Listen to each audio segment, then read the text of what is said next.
Hey everyone, welcome to Midnight Mystic Stories. I noticed a lot of you who are watching and enjoying the content aren't subscribed yet. If you love spine-chilling stories, creepy encounters, and unexplained mysteries, make sure to subscribe and turn on the notification bell. It really helps the channel grow and helps us keep bringing more of the content you love. And be sure to comment below where you are tuning in from. Thank you and enjoy the video. Hey everyone, welcome to Midnight Mystic Stories. I noticed a lot of you who are watching and enjoying the content aren't subscribed yet. If you love spine-chilling stories, creepy encounters, and unexplained mysteries, make sure to subscribe and turn on the notification bell. It really helps the channel grow and helps us keep bringing more of the content you love. And be sure to comment below where you are tuning in from. Thank you and enjoy the video.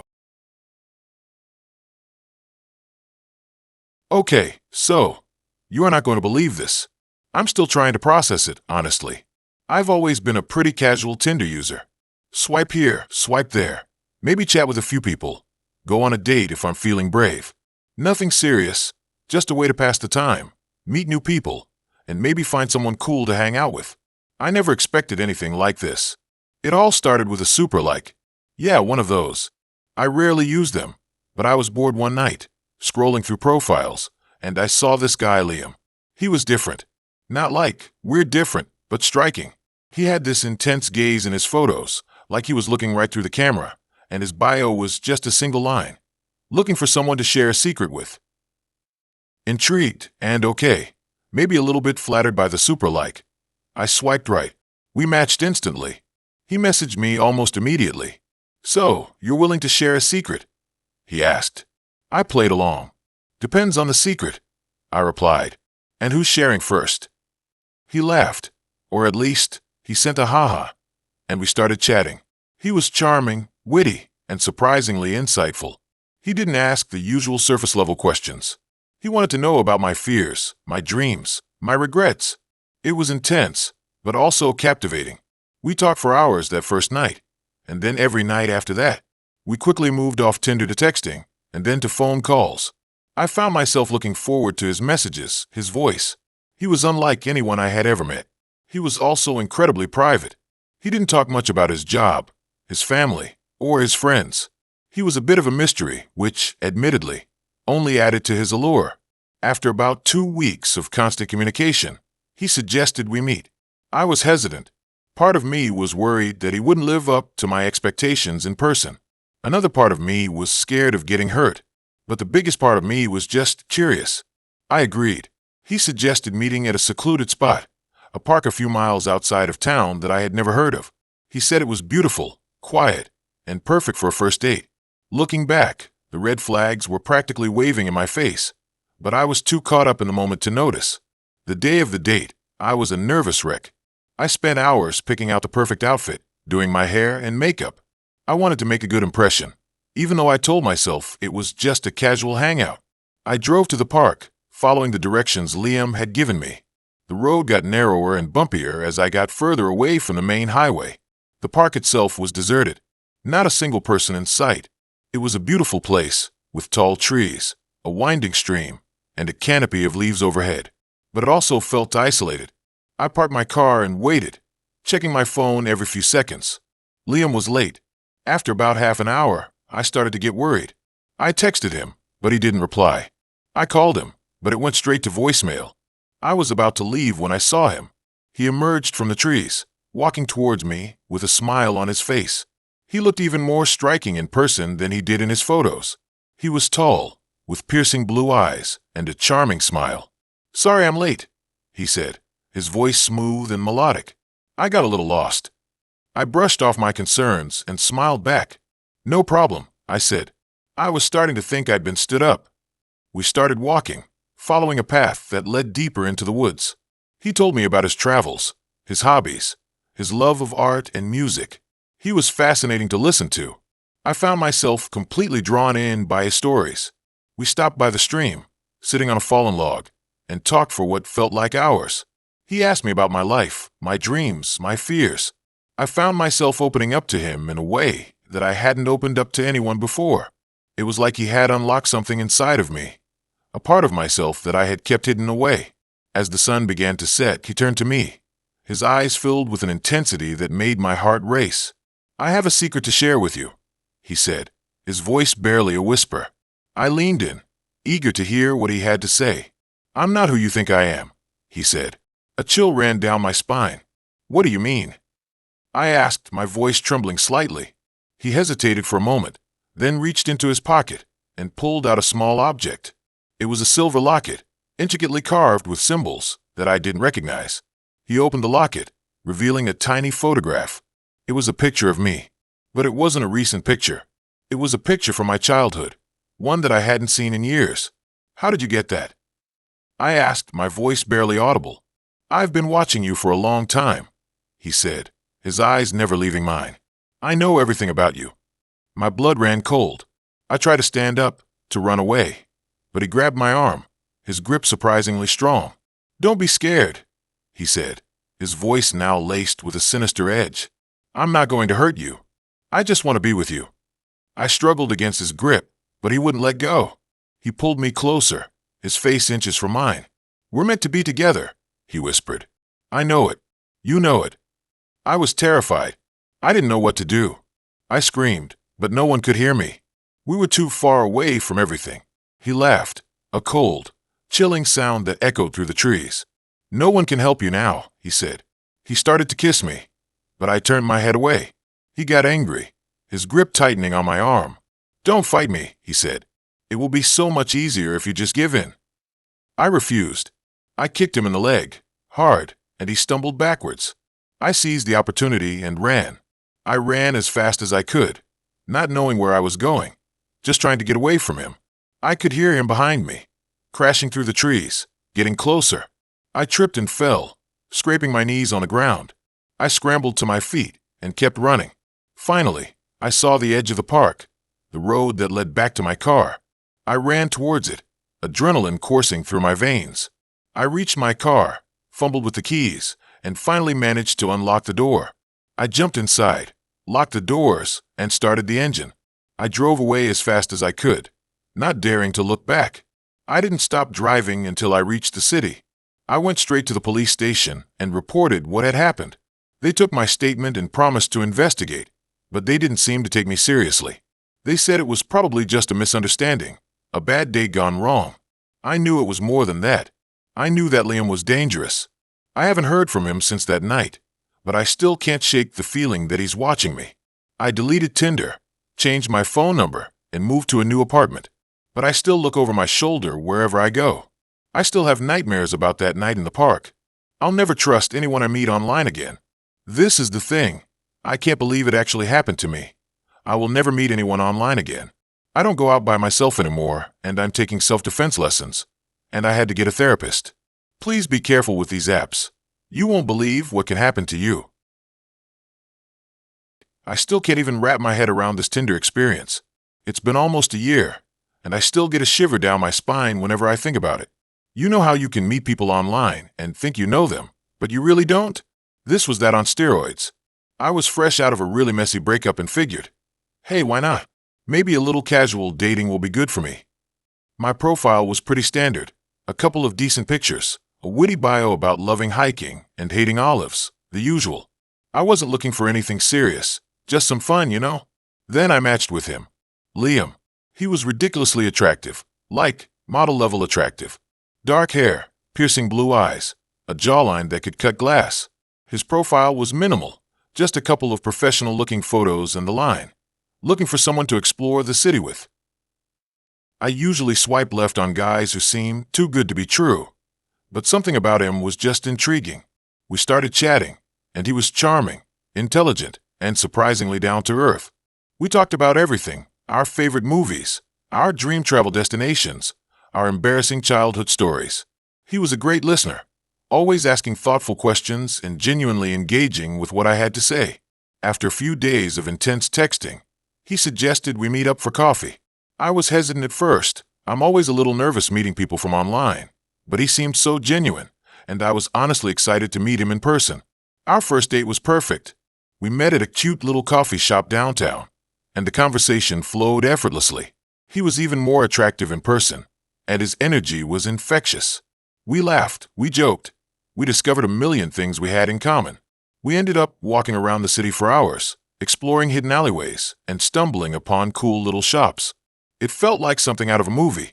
We started seeing each other regularly after that. We went to concerts, museums, fancy restaurants, and dive bars.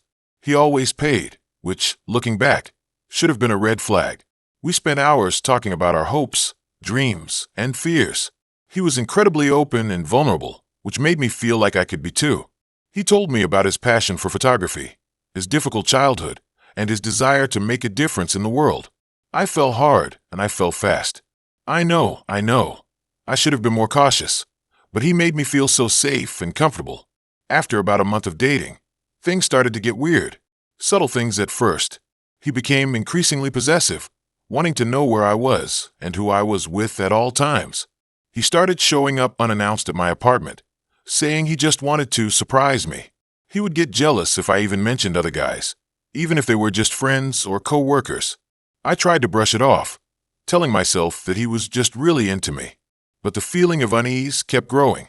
He started asking really personal questions about my past relationships, probing for details about my exes. He would get angry and accusatory if I didn't answer to his liking. One night, we were at a party, and I was talking to an old friend from college. Liam came over and pulled me away, saying that I was ignoring him. He accused me of flirting with my friend and started yelling at me in front of everyone. I was mortified. That was the first big red flag that I couldn't ignore. I knew something was seriously wrong. I tried to talk to him about his behavior, but he would always deflect or deny it. He would say that I was being paranoid or that I was overreacting.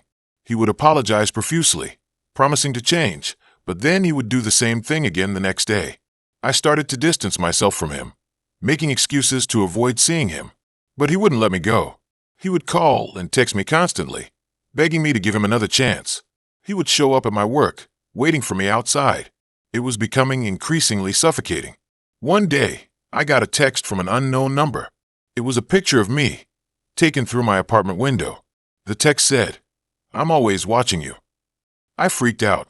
I immediately called the police, but they said there wasn't much they could do without more evidence. I was terrified. I knew it was Liam. I changed my locks, installed a security system, and started staying with friends. I tried to avoid him at all costs, but he was relentless. He would leave me voicemails, begging me to talk to him. He would send me emails, filled with apologies and declarations of love. He would even send me gifts, creepy, unsettling gifts like old dolls and antique jewelry. Then, things took a really dark turn. One night, I came home to my apartment, and the door was unlocked. I cautiously stepped inside, and the place was a mess. Furniture was overturned, pictures were smashed, and there was writing on the walls. "If I can't have you, no one can," was scrawled in red paint across my living room mirror. I ran out of the apartment and called the police again. They finally took me seriously. They launched a full-scale investigation and discovered that Liam wasn't who he said he was. His real name was Mark, and he had a long history of stalking and harassment.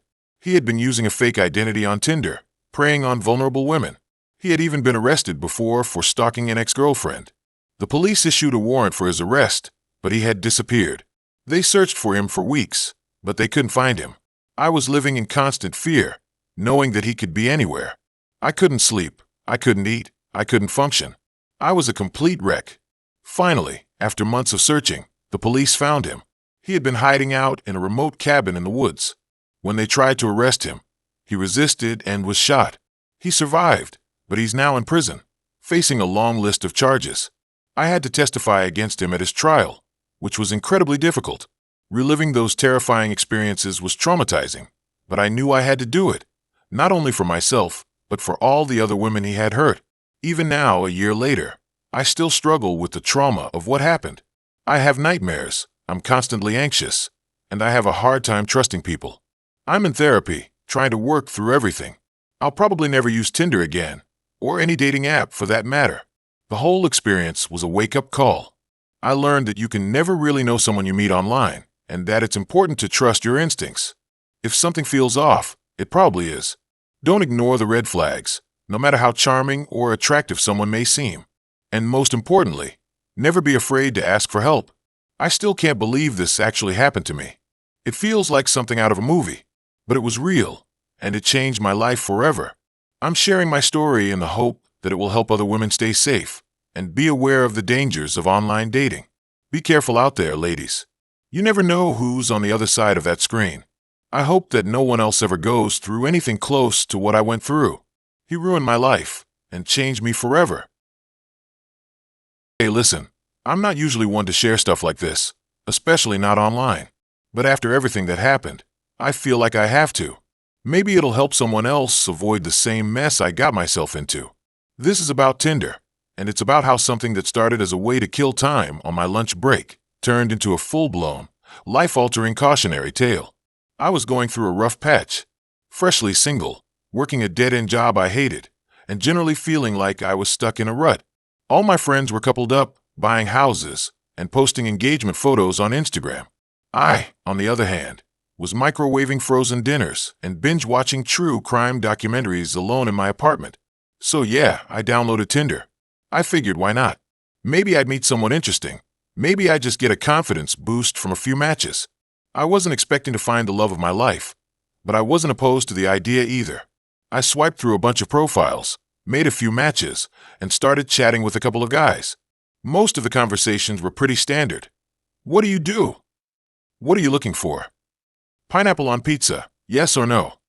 For the record, I'm firmly in the no camp. Then I matched with Alex. His profile was different. He wasn't conventionally attractive, but he had this intense, brooding look in his photos that I found intriguing. He was a musician, which I thought was cool, and his bio said he was looking for someone to share late-night conversations and spontaneous adventures with. Okay, that sounded way more appealing than another round of Netflix and chill. We started messaging, and the conversation flowed effortlessly. He was witty, intelligent, and surprisingly vulnerable. He talked about his struggles with his music career, his dreams of traveling the world, and his insecurities about not being good enough. I found myself drawn to his honesty and his artistic soul. It felt like we had a real connection, something deeper than just superficial attraction. After a few days of nonstop texting, he suggested we meet up. He wanted to take me to this underground music venue he knew about, a place where local bands played original music. It sounded exactly like the kind of spontaneous adventure he had mentioned in his bio. So I said yes. The venue was in a dodgy part of town, down a dark alley and through an unmarked door. I almost chickened out when I saw it, but I didn't want to seem like a wimp, so I followed Alex inside. The place was dimly lit, smoky, and crowded with people who looked way cooler than me. The band was loud and experimental, and the whole atmosphere was intense. Alex seemed in his element. He introduced me to some of his musician friends, and they were all really friendly and welcoming. We drank cheap beer, listened to the music, and talked for hours. I felt like I was finally breaking out of my rut, experiencing something new and exciting. After the show, Alex walked me back to my car. We stood there for a moment, the streetlights casting long shadows around us. He leaned in and kissed me, and it was amazing. It was passionate, electric, and exactly what I needed. We started seeing each other regularly after that. He took me to art galleries, poetry slams, and secret speakeasies. He introduced me to his world, and I felt like I was finally becoming someone interesting, someone who wasn't just stuck in a dead-end job and binge-watching TV alone. But then things started to get weird. Alex became increasingly possessive and jealous. He didn't like me talking to other guys, even just casually at work. He started questioning me about where I was going, who I was with, and what I was doing every minute of the day. At first, I brushed it off as him just being passionate and caring. But then it escalated. He started showing up unannounced at my apartment, claiming he just wanted to surprise me. He'd call and text me constantly when I was at work, demanding to know why I wasn't responding immediately. I tried to talk to him about it, to tell him that his behavior was making me uncomfortable. But he'd always turn it around on me, accusing me of not caring about him, of not appreciating his love. He'd say things like, "I'm just trying to protect you," or "I don't want to lose you." I started feeling trapped. I wanted to break up with him, but I was scared. I was scared of how he'd react, scared of what he might do. He had this unpredictable intensity about him that made me uneasy. One night, I was at a friend's birthday party. I hadn't told Alex about it because I knew he'd get jealous. I was having a good time, laughing and dancing with my friends, when I saw him standing in the doorway. He didn't say anything. He just stood there, staring at me with this cold, accusatory look in his eyes. I felt my stomach drop. I knew I was in trouble. I excused myself from my friends and went outside to talk to him. He immediately started yelling at me, accusing me of lying to him, of cheating on him. He was so loud and aggressive that people started staring. I tried to calm him down, to explain that I just wanted to have a night out with my friends. But he wouldn't listen. He grabbed my arm and started pulling me towards his car. I panicked. I knew I had to get away from him. I yanked my arm free and ran back inside the party. He followed me, still yelling and shouting. My friends saw what was happening and intervened. They physically blocked him from getting to me and told him to leave. He finally backed down, but not before glaring at me one last time. I was shaken and terrified. I knew I couldn't stay with him any longer. The next day, I packed my bags and moved back in with my parents. I blocked Alex's number, deleted him from all my social media accounts, and tried to disappear. But he wouldn't let me go. He started creating fake profiles on social media to try and contact me. He'd send me messages pretending to be other people, trying to trick me into talking to him. He even started showing up at my parents' house, lurking outside and watching me. I was living in a constant state of fear. I didn't know what he was going to do next. I felt like I was being stalked, like I was being hunted. Finally, I went to the police. I told them everything that had happened, showed them the messages and the photos of him lurking outside my house. They took my report seriously and issued a restraining order against him. For a while, it seemed like the restraining order worked. I didn't see or hear from Alex for several months. I started to relax, to feel like I was finally safe. But then, one night, I got a text message from an unknown number. It was a picture of me, taken through my bedroom window. The message said, "I'm always watching." I was terrified. I knew it was him. He had found a way to get to me again. I called the police, but they couldn't do anything. They said there wasn't enough evidence to prove it was him, that it could have been anyone. I felt helpless. I didn't know what to do.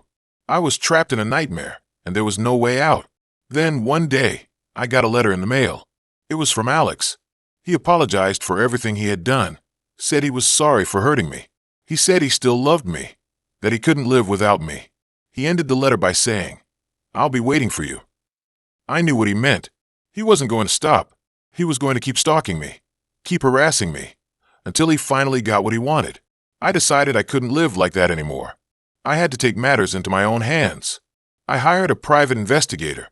I told him everything that had happened, gave him all the evidence I had.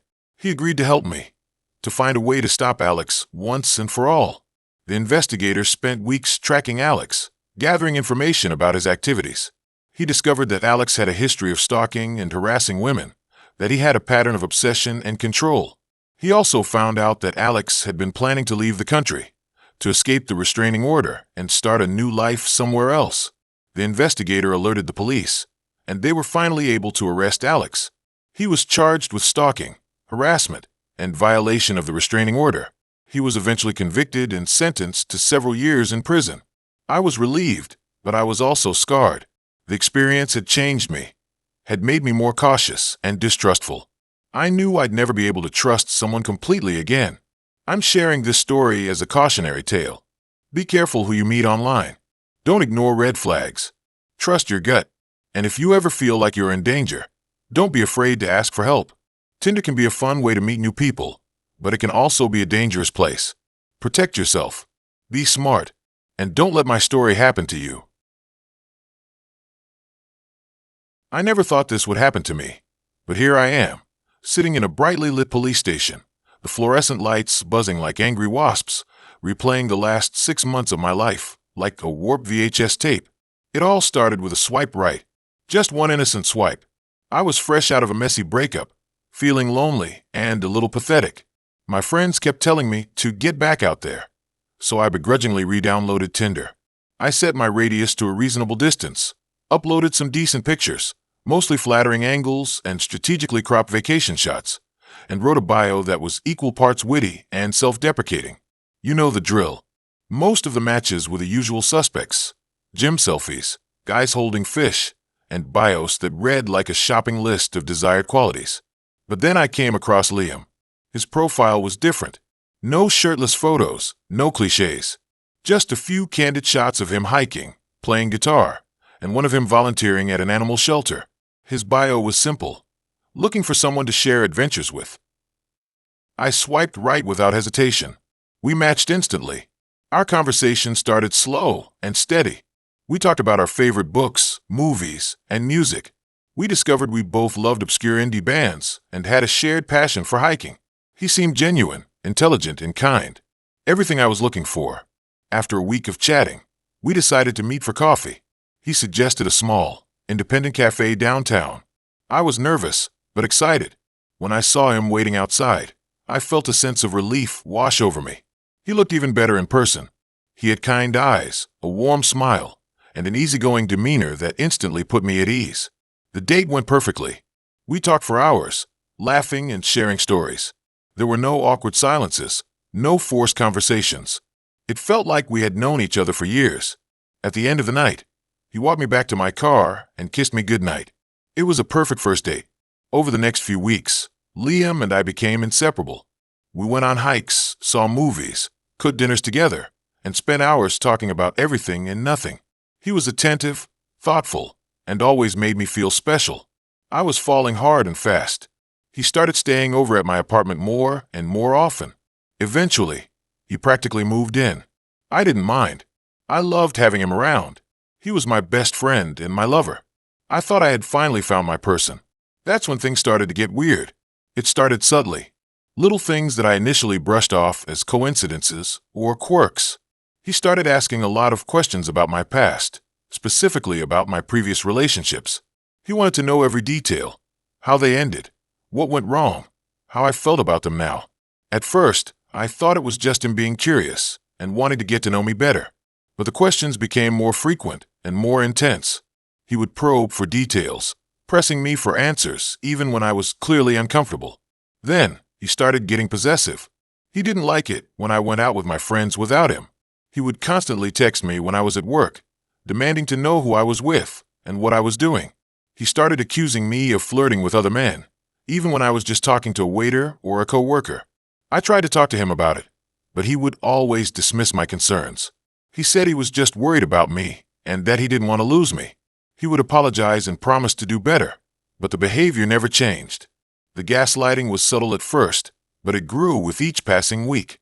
He'd tell me things that never happened and would convince me that I was misremembering situations. I started to question my own sanity. One night, I came home from work to find him going through my phone. He was sitting on the couch, scrolling through my messages, his face contorted with anger. When he saw me, he jumped up and started yelling. He accused me of cheating on him, of lying to him, of betraying him. He said he knew I was still in love with my ex and that I was only using him. I tried to defend myself, but he wouldn't listen. He was convinced that I was lying. The argument escalated quickly. He started throwing things, smashing dishes, and kicking furniture. I was terrified. I had never seen him like this before. I tried to calm him down, but it only made him angrier. He cornered me in the kitchen, his eyes burning with rage. He grabbed my arm, squeezing it so tightly that I cried out in pain. He told me he loved me, but that he couldn't control his anger. He said I was making him crazy. I managed to break free and run out of the apartment. I didn't stop running until I reached my friend Sarah's house. I was shaking, crying, and barely able to speak. Sarah took me in and listened to everything that had happened. She was horrified. She told me I needed to leave him, that I was in danger. She helped me pack a bag and drove me to a women's shelter. I spent the next few weeks hiding out at the shelter, trying to piece my life back together. I filed a restraining order against Liam and started seeing a therapist. I was traumatized, but I was safe. Then, I received a call from the police. They told me they had found Liam. He was dead. He had committed suicide. I was shocked. I didn't know what to feel. I was relieved that he couldn't hurt me anymore, but I was also heartbroken that he was gone. I couldn't help but wonder if I could have done something to prevent it. The police started investigating Liam's past. They discovered that he had a history of domestic violence and had been abusive to previous partners. They also found evidence that he had been stalking me for months before we even met. He had created fake social media profiles to monitor my online activity. He had hacked into my email account and read my personal correspondence. He had even installed spyware on my phone to track my location. He wasn't the man I thought I knew. He was a dangerous, manipulative stalker who had been carefully orchestrating my life for months. And I had fallen right into his trap. Now, sitting here in this sterile police station, surrounded by the cold, hard reality of what happened, I'm left with a profound sense of fear and vulnerability. I never thought I would be a victim of online dating gone wrong. I never thought someone could so easily infiltrate my life and turn it into a living nightmare. The detective assigned to the case walks in, his face grim. He tells me they found a journal in Liam's apartment. It's filled with obsessive entries about me, detailing his plans to control and manipulate me. He hands me a transcript of one entry. It reads, "She thinks she knows me, but she doesn't. I've been watching her for months. I know everything about her. Her hopes, her dreams, her fears. She's perfect. She's mine. And I won't let anyone take her away from me." A shiver runs down my spine. The words are chilling, a stark reminder of the danger I narrowly escaped. I realize that I was lucky to get out alive. The detective tells me they're closing the case. With Liam dead, there's nothing more they can do. He offers me his condolences and tells me to stay safe. As I walk out of the police station, I feel a sense of relief, but also a lingering sense of fear. I know that Liam is gone, but the trauma will stay with me forever. I don't know if I'll ever be able to trust someone again. I don't know if I'll ever be able to feel safe again. But I do know one thing. I'll never swipe right on Tinder again. The risk is just too great. It started like any other Tinder conversation. A quick swipe right based on a semi-decent profile picture. Hiking gear, good. A witty bio. Something about hating Mondays. Relatable. And a mutual match. His name was Ben. His profile wasn't particularly memorable. Just a regular-looking guy with a friendly smile and a couple of photos that suggested an outdoorsy lifestyle. Standard Tinder fare. "Hey," I messaged, keeping it breezy. "Hey, what brings you to this digital meat market?" He replied almost instantly. I chuckled. Just looking for someone to complain about Mondays with, I guess. And that was it. The conversation flowed easily from there. We talked about our jobs. He was a software developer. Our favorite hiking spots. He had a few I hadn't heard of. And our shared love of bad puns. He seemed normal. Refreshingly so, compared to some of the creeps and weirdos I'd encountered on the app. After a few days of chatting, we decided to meet up for coffee. Again, standard. Coffee is the universal first date, a low-stakes way to see if there's any actual chemistry. I wasn't expecting much, but I was also open to the possibility of something more. The coffee date went well. He was just as funny and engaging in person as he was online. We talked for hours, about everything and nothing. There wasn't any awkwardness, no forced conversation. It felt easy, almost too easy. We went on a few more dates after that. A hike, he really did know some great trails. A movie, dinner at a cozy Italian restaurant. Each date confirmed my initial impression. Ben was a genuinely nice guy. He was kind, considerate, and seemed genuinely interested in getting to know me. I started to let my guard down, something I rarely did, especially with people I met online. That's when things started to get off. It started subtly. Little things that I initially brushed off as coincidences or me being overly sensitive. For example, he seemed to know things about me that I hadn't explicitly told him. He'd mention a band I liked that wasn't listed on my Spotify, or an obscure book I'd read years ago that I'd only mentioned in passing to a friend. When I asked him how he knew, he'd just smile and say something vague like, "I'm a good listener," or "I did my research." It was creepy, but I told myself it was just a weird quirk, a sign that he was really paying attention. Then there was the way he looked at me. It wasn't leering or objectifying, but intense, like he was trying to see something deeper, something hidden beneath the surface. I'd catch him staring at me across the table, a strange look in his eyes, and when I met his gaze, he'd quickly look away, a sheepish grin on his face. The compliment started to become unsettling too. He'd say things like, "You're exactly how I imagined you," or "It's like I've known you my whole life." They were sweet, in a way, but also possessive, like he had a preconceived notion of who I was, and I was just fitting into his mold. The turning point came one night after we'd been dating for about a month. We were at my apartment, watching a movie. I'd made popcorn, and we were cuddled up on the couch.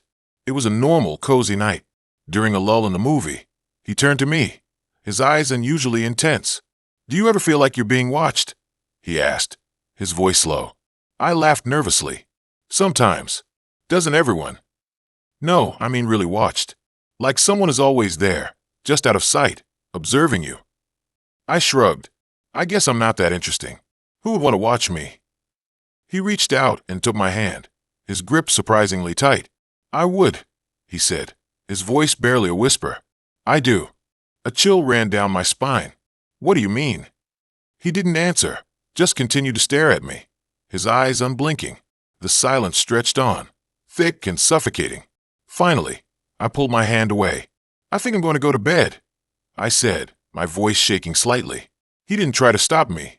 He just sat there on the couch, watching me as I gathered my things and retreated to my bedroom. I didn't sleep that night. I lay in bed, wide awake, listening to every creak and groan of the apartment. I couldn't shake the feeling that I was being watched. The next day, I decided to do some digging. I started with his social media. His Facebook and Instagram were pretty bare, just a few generic posts and photos. But then I found his LinkedIn profile. It listed his job as a software developer at a small tech company. I Googled the company, and it seemed legit, but something still felt off. I kept digging. I searched his name online, trying different variations and spellings. And that's when I found it. A news article. A small, local story about a man named Benjamin Carter, who had been arrested years ago for stalking a woman. The charges had eventually been dropped due to lack of evidence, but the details of the case were chilling. He had been obsessed with a woman, following her everywhere, hacking into her email and social media accounts, and even planting hidden cameras in her apartment. The article included a photo of Benjamin Carter. It was an older photo, but it was unmistakably Ben. My blood ran cold. I felt sick to my stomach. I had been dating a stalker. I immediately blocked him on Tinder, deleted his number, and changed all my passwords. I called my best friend and told her everything. She urged me to go to the police, but I hesitated. The charges against him had been dropped before, and I didn't have any concrete evidence that he was stalking me now. But I knew I had to do something. I couldn't just sit back and wait for him to escalate. I decided to confront him. I know. It was a stupid idea. I should have gone to the police, gotten a restraining order, done anything but confront him alone. But I was angry, and I wanted answers. I wanted to know why he had lied to me, why he had targeted me. I messaged him on Tinder, using a fake profile. I know who you are, Benjamin Carter. I wrote, I know about the stalking. He replied almost instantly. Who is this? Someone who knows the truth. Someone who knows what you did. I don't know what you're talking about. He wrote back. Yes, you do. You know about the woman's name from the news article. You know about the cameras. You know about everything. He didn't reply. I waited, my heart pounding in my chest. Finally, after what felt like an eternity, he wrote back. Where are you? I hesitated, then typed out my address. Again, I know, stupid. But I was past the point of rational thought. He replied, I'm coming over. I panicked. I should have called the police, but I was too scared, too paralyzed with fear. I grabbed a knife from the kitchen and hid in my bedroom, waiting. It wasn't long before I heard the knock on the door. I didn't answer. He knocked again, louder this time. I know you're in there, he said, his voice muffled through the door. Open up. We need to talk. I stayed silent, clutching the knife. He started banging on the door, yelling my name. The door rattled in its frame. I thought it was going to break. Then suddenly, the banging stopped. I held my breath, listening. I didn't hear anything. I waited for what felt like hours, but he didn't come back. Finally, I crept out of my bedroom and peered through the peephole. The hallway was empty. I cautiously opened the door and stepped outside. He was gone. I ran to my neighbor's apartment and called the police. They came and took a report, but they said there wasn't much they could do without more evidence. I spent the next few weeks living in a state of constant anxiety. I was afraid to leave my apartment, afraid to answer the phone. I felt like I was being watched all the time. Eventually, I decided to move. I packed up my belongings and moved to a different city, where no one knew me.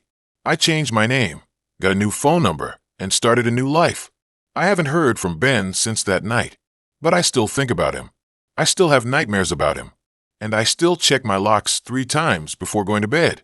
It all started with a simple swipe right on Tinder, a seemingly harmless connection that turned into a terrifying ordeal, a reminder that you never really know who you're talking to online, and that sometimes The people who seem the most normal are the ones you should be most afraid of. It has been years. I now do not use any dating apps or social media. I am forever scarred. I still think about him, and I can't find love ever again. I should have trusted my instincts when his profile picture was just a close-up of his dog's face. I mean, come on. Who leads with a dog pic unless they're trying to hide something?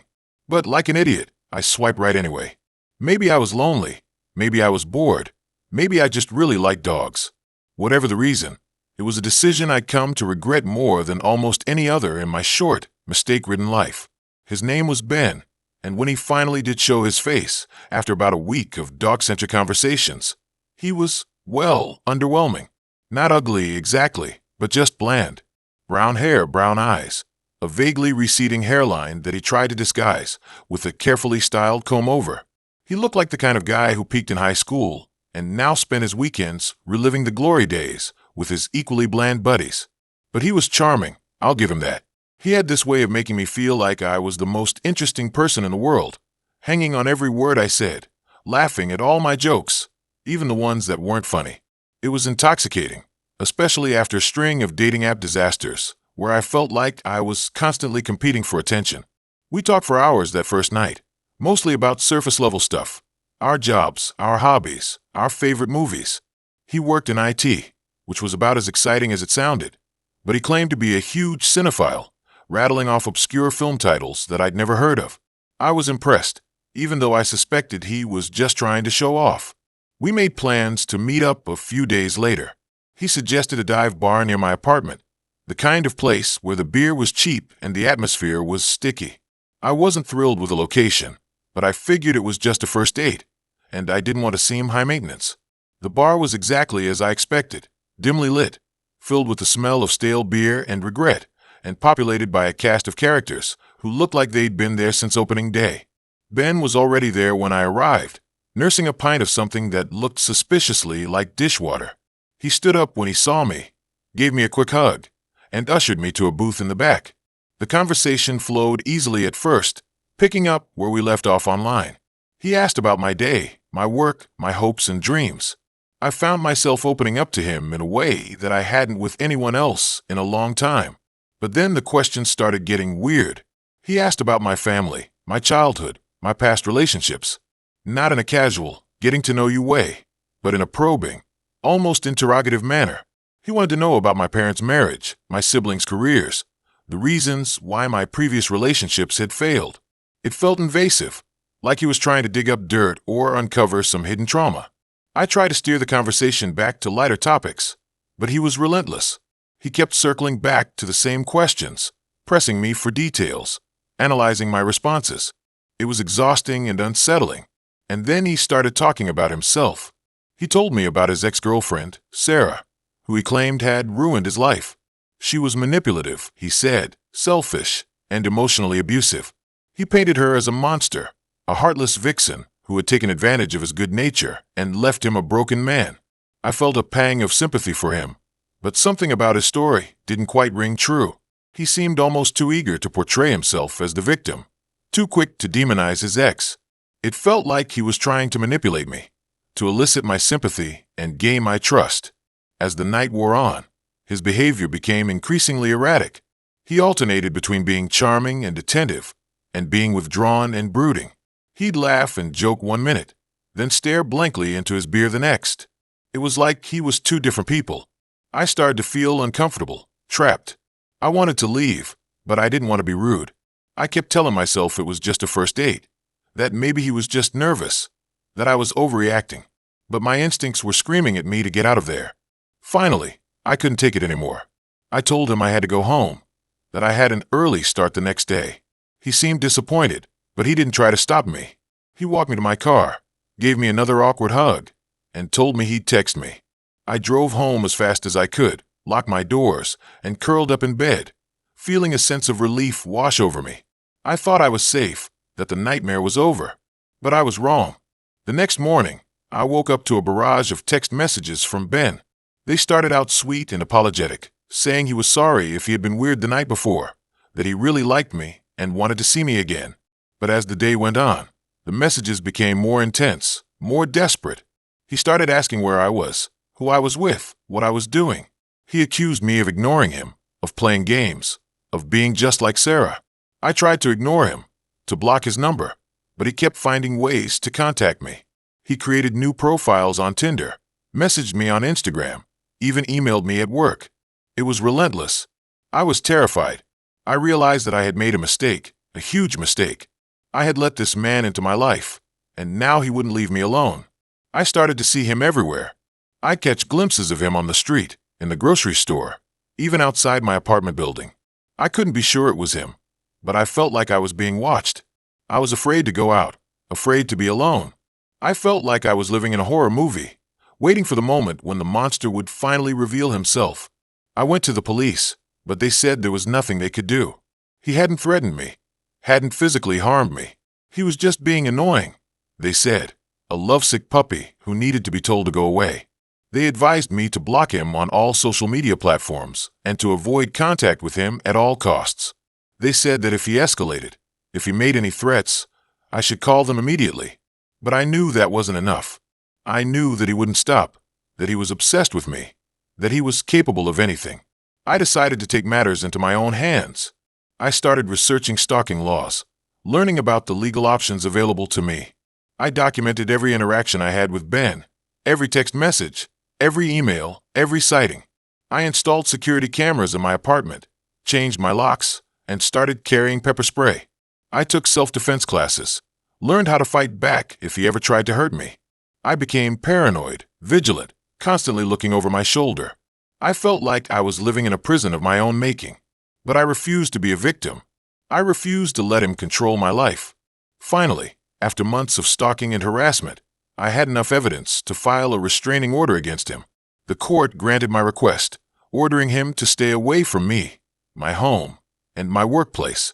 I thought it was over, that I was finally safe. But a few weeks later, I came home from work to find my apartment door ajar. My heart stopped. I knew he had been there. I cautiously entered the apartment, my hand gripping the pepper spray in my pocket. The place was a mess. Furniture was overturned, drawers were pulled out, clothes were strewn across the floor. And then I saw it, on my bedroom wall, scrawled in red lipstick, were the words, "I told you Sarah ruined me." He had broken into my apartment, vandalized my belongings, and left me a message. He was escalating. I called the police, but they were slow to respond. By the time they arrived, he was long gone. I knew that I couldn't stay there, not anymore. I was no longer safe. I packed a bag, grabbed my pepper spray, and fled. I didn't know where I was going, but I knew I had to get away from him. I spent the next few weeks bouncing from hotel to hotel, terrified that he would find me. I changed my phone number, closed my social media accounts, and tried to disappear. But he was always one step ahead of me. He'd leave messages on my car, send emails to my work, and post in the comments of some of my old social media. It was a reminder he was always there. Finally, I decided to confront him. I knew it was risky, but I couldn't keep running. I needed to put an end to this, once and for all. I arranged to meet him at a secluded park outside of town, figuring that if he wanted to hurt me, at least I'd have a fighting chance. When I arrived, he was already there, waiting for me. He looked different than I remembered. He was gaunt, disheveled, and his eyes were wild with rage. He started yelling at me, accusing me of ruining his life, of turning him into a monster. He said he loved me, that he just wanted me to understand him. I tried to reason with him, to tell him that he needed help, that he couldn't keep living like this. But he wasn't listening. He was lost in his own world, consumed by his obsession. And then he pulled out a knife. I froze, paralyzed with fear. I knew this was it, that he was going to kill me. But then something unexpected happened. He turned the knife on himself. I watched in horror as he plunged the blade into his chest, collapsing to the ground in a pool of blood. I screamed, scrambling away from him, terrified and disgusted. He was dead. The police arrived a few minutes later, sirens blaring, lights flashing. They took me into custody, questioned me for hours, trying to determine what had happened. I told them everything, about the Tinder profile, the weird dates, the stalking, the threats, the restraining order, the break-in, the confrontation. They believed me eventually. They said that Ben had a history of mental illness and that he had been obsessed with me for months. They said that I was lucky to be alive. But I didn't feel lucky. I felt traumatized, violated, and haunted by the memory of his lifeless eyes. It's been years since that night in the park, but I still think about Ben sometimes. I wonder what drove him to do what he did. What could have been done to prevent it? I still use Tinder. Okay, so Tinder. Before this, it was just an app. A way to kill time. Maybe meet someone for a casual thing. I wasn't looking for love, or even a relationship. Just connection, I guess. Validation. It's embarrassing to admit, but swiping felt like a harmless ego boost. I'd been through a rough patch, a bad breakup, some family stuff, and honestly, I just wanted to feel desirable again. Safe. And then I met Ethan. His profile was pretty standard. Good-looking guy, outdoors pics, a witty bio about enjoying craft beer and hiking. Nothing that screamed danger or red flag. We matched, chatted for a few days, and the conversation flowed easily. He was charming, funny, and seemed genuinely interested in getting to know me. He asked about my hobbies, my job, my favorite movies. Normal stuff. We decided to meet for coffee. I always do that for first dates. Public place, low commitment. If things go south, you can easily make an excuse and leave. We met at a cafe near my apartment. He looked even better in person. Tall, with kind eyes and a warm smile. The coffee date went well, surprisingly well. We talked for hours, laughing and sharing stories. There was a definite spark. I was cautiously optimistic. Maybe this Tinder thing could actually work. We went on a few more dates over the next couple of weeks. Movies, dinner, walk in the park. He was always a perfect gentleman, respectful, attentive, and fun to be around. He never pressured me for anything, which I really appreciated. He seemed normal. Then things started to shift, subtly at first. He started texting me more frequently, wanting to know what I was doing at all times. He'd get a little agitated if I didn't respond right away. He'd say things like, "Just checking in, wanted to make sure you're safe," which seemed sweet at first, but then started to feel controlling. He also started showing up at places I hadn't told him I'd be. Once, I was having dinner with my friend Sarah at a restaurant across town, and he just appeared. He said he was in the neighborhood and decided to surprise me. I was weirded out, but I brushed it off. Another time, I was at a yoga class, and he was waiting outside when I got out. He said he wanted to walk me home. Again, unsettling, but I didn't want to make a scene. Looking back, the red flags were there, waving frantically. I just didn't want to see them. I wanted to believe he was just really into me, that his behavior was just a sign of affection. I was so focused on feeling desirable that I ignored my gut instincts. Huge mistake. One night, after a few weeks of dating, we were at my apartment watching a movie. We were cuddling on the couch, and things were getting a little heated. I wasn't ready for anything more, and I told him that. He seemed fine with it, said he respected my boundaries. But then he started pushing, just a little, trying to kiss me, touch me. I kept pulling away, saying no. He got more insistent. I started to feel scared. "Ethan, stop," I said, my voice trembling. He didn't stop. He pinned me down on the couch, his grip tight. I struggled, trying to push him off, but he was too strong. I started to panic. I felt trapped, suffocated. He started kissing my neck, ignoring my protests. I was terrified. Then, something inside me snapped. I don't know where it came from, but a surge of adrenaline coursed through my veins. I kneed him in the groin hard.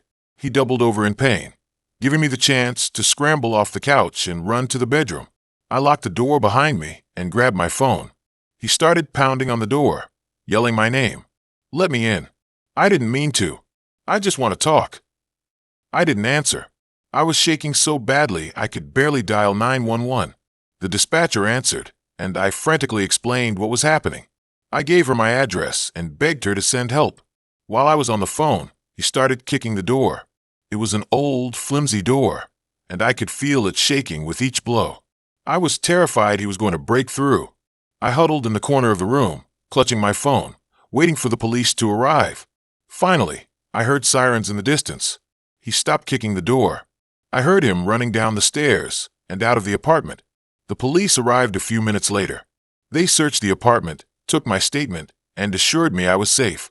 They caught Ethan a few blocks away. He was charged with assault and battery. I had to testify in court. It was a grueling process, but I'm glad I did it. He ended up pleading guilty, and was sentenced to probation and mandatory counseling. The aftermath was difficult. I had nightmares for months. I was afraid to leave my apartment. I jumped at every sound. I felt violated and ashamed.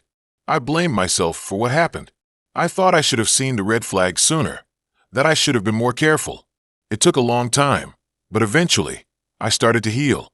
I went to therapy, talked to my friends and family, and slowly started to rebuild my life. I learned to trust my instincts, to set boundaries, and to prioritize my safety above all else. This experience changed how I view safety. Before, I thought of safety as something that was guaranteed, something I didn't have to actively think about. I assumed that people were generally good, that bad things only happen to other people. Now, I know that safety is a conscious choice, a constant vigilance. It's about being aware of your surroundings, trusting your gut, and taking steps to protect yourself. I'm not saying that everyone on Tinder is a potential predator. I know plenty of people who have met their partners on dating apps. But I am saying that you need to be careful. You need to be aware of the risks and take precautions.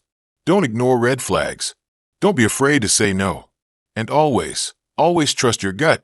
I still use dating apps occasionally, but I approach them with a completely different mindset now. I'm much more selective about who I match with, and I'm much more cautious when meeting someone in person. I always meet in a public place for the first few dates, and I always let a friend know where I am and who I'm with. I also carry pepper spray, just in case. I learned a hard lesson, but I'm grateful for it. It taught me the importance of self-respect, self-preservation, and self-reliance.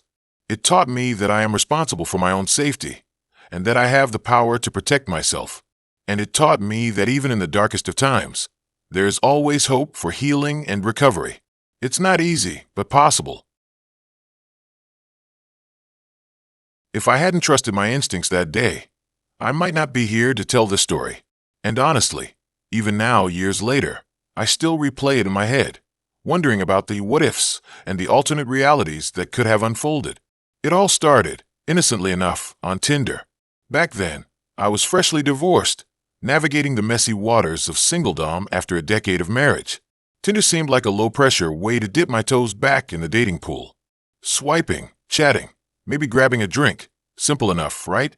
I matched with this guy named Alex. He was conventionally attractive, with a winning smile and a bio that mentioned hiking and craft beer, two things I genuinely enjoyed. Our initial conversations were easy and engaging. He seemed intelligent, funny, and genuinely interested in getting to know me. We exchanged messages for a few weeks, building a rapport, before he suggested we meet up. He proposed a hike at a local state park, a spot I knew well and felt comfortable with. It seemed like a perfect first date. Outdoors, casual, and in a public place. But as the day approached, something felt off. Not a glaring red flag, more like a persistent little voice in the back of my head whispering, "Be careful." I tried to brush it off. First date jitters, I told myself. I was probably just anxious about re-entering the dating world. But the feeling persisted, growing stronger as the hours ticked by. I found myself overthinking everything, his messages, his profile, even the location of the hike. It was like my intuition was working overtime, trying to warn me about something I couldn't quite put my finger on. The morning of the hike, I woke up with a knot in my stomach. I almost canceled, making up some lame excuse about a family emergency. But I didn't want to seem flaky or give in to my anxieties. I told myself I was being irrational and that I needed to face my fears. So I got dressed, packed a backpack with water and snacks, and drove to the park. When I arrived at the trailhead, Alex was already there, leaning against his car. He looked exactly like his pictures, maybe even more handsome in person. He greeted me with a warm smile and a hug that lingered a little too long. The knot in my stomach tightened. As we started hiking, the conversation flowed easily enough. We talked about our jobs, our hobbies, our families. He seemed genuinely interested in my life, asking thoughtful questions and listening attentively. But there was something about his gaze that made me uneasy. It felt too intense, too focused, like I was being studied, analyzed. About halfway through the hike, we reached a secluded clearing with a panoramic view of the surrounding mountains. It was a beautiful spot, but I couldn't shake the feeling of being isolated. We stopped to catch our breath and admire the scenery. Alex stepped closer to me, invading my personal space. "This is amazing," he said, his voice low and husky. "I'm so glad we did this."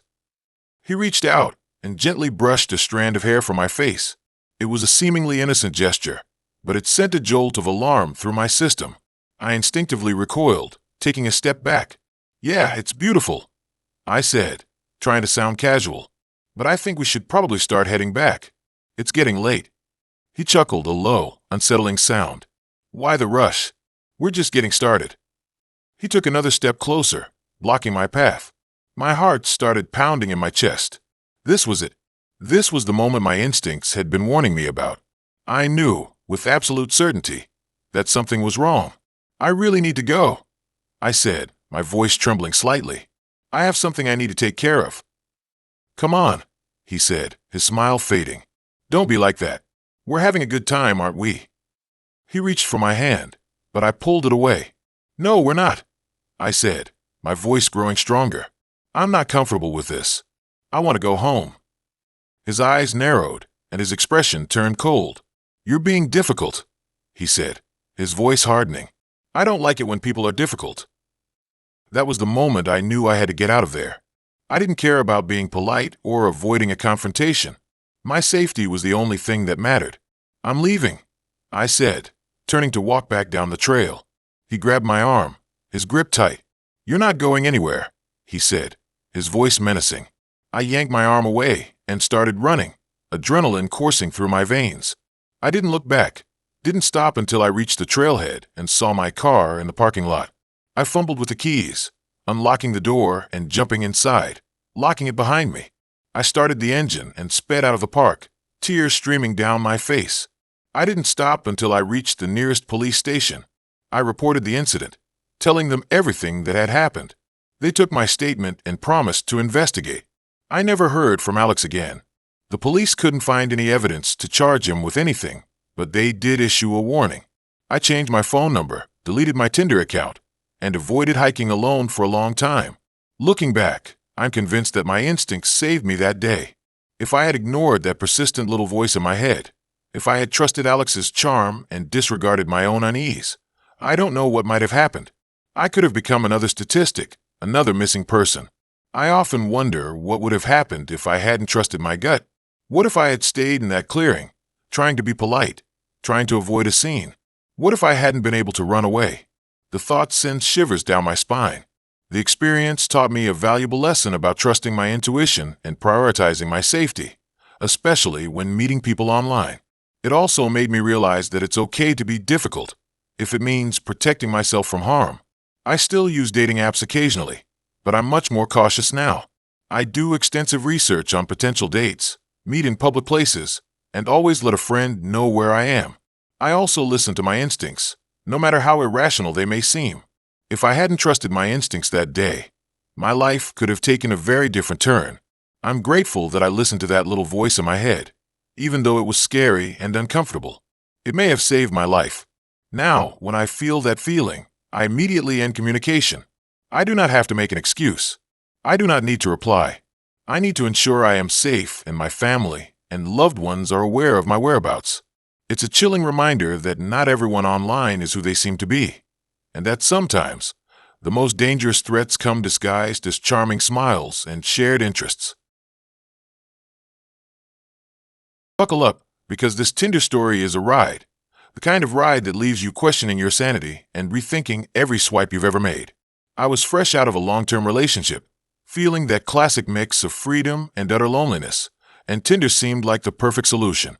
Casual dating, meeting new people, a confidence boost. What could go wrong? I set up my profile, swiped through the usual suspects, and matched with a guy named Alex. His profile was intriguing. A few pictures of him hiking, one of him playing guitar, always a plus, right?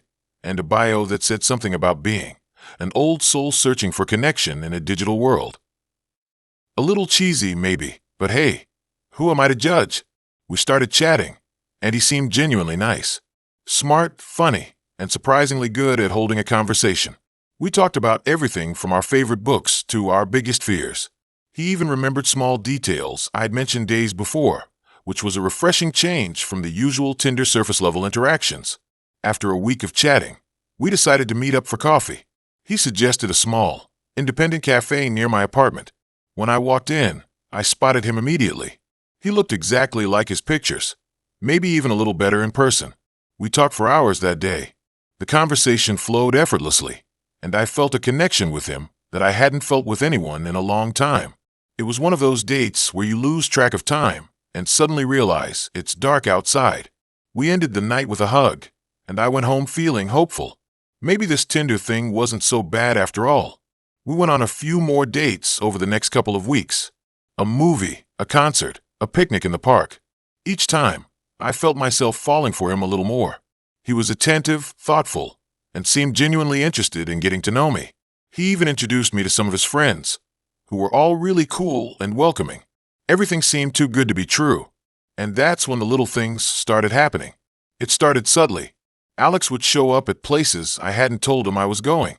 Once, I went to a yoga class with a friend, and he was there, just grabbing a smoothie next door. Another time, I was browsing in a bookstore, and he happened to be there too, looking for a specific author I had mentioned liking. I brushed it off as coincidence, a little quirky, maybe even a little sweet. But then it escalated. He started texting me at odd hours, asking what I was doing, who I was with. He'd call late at night, saying he couldn't sleep and just wanted to hear my voice. At first, I found it endearing, but then it started to feel suffocating. I felt like I was constantly being watched, like I had to account for every minute of my day. One evening, I was hanging out at my friend Sarah's apartment, watching movies. Alex texted me, asking where I was.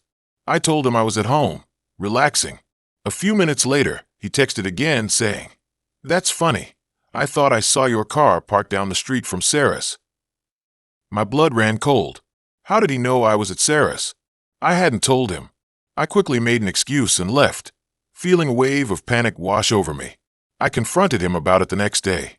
He denied everything, said I was being paranoid, that he would never do anything to hurt me. He apologized for being overprotective and promised to give me more space. I wanted to believe him. I really did. But the seed of doubt had been planted, and I couldn't shake the feeling that something was seriously wrong. I started doing some digging. I looked him up online, trying to find more information about him. His social media profiles were surprisingly bare, with only a few posts and very few friends. There was something strange about his online presence, like he was deliberately trying to hide something. I even tried reverse image searching his pictures, but nothing came up. It was like he didn't exist before Tinder. That's when I decided to go to the next level. I asked Sarah to help me. She's a tech whiz and knows her way around the internet. I showed her Alex's pictures and told her about my suspicions. She agreed to help me investigate. A few hours later, she called me, her voice trembling. "I found something," she said, "but you're not going to like it." She had managed to find an old forum post from several years ago.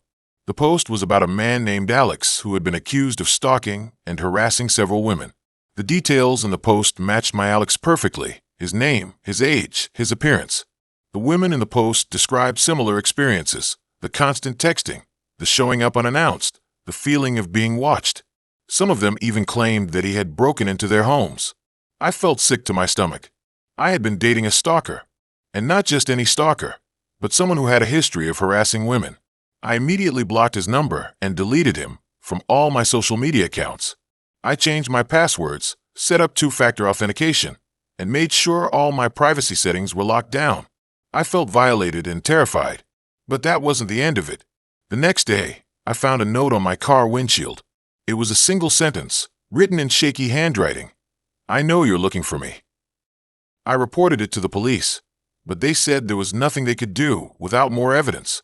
They advised me to be careful and to call them if I saw him again.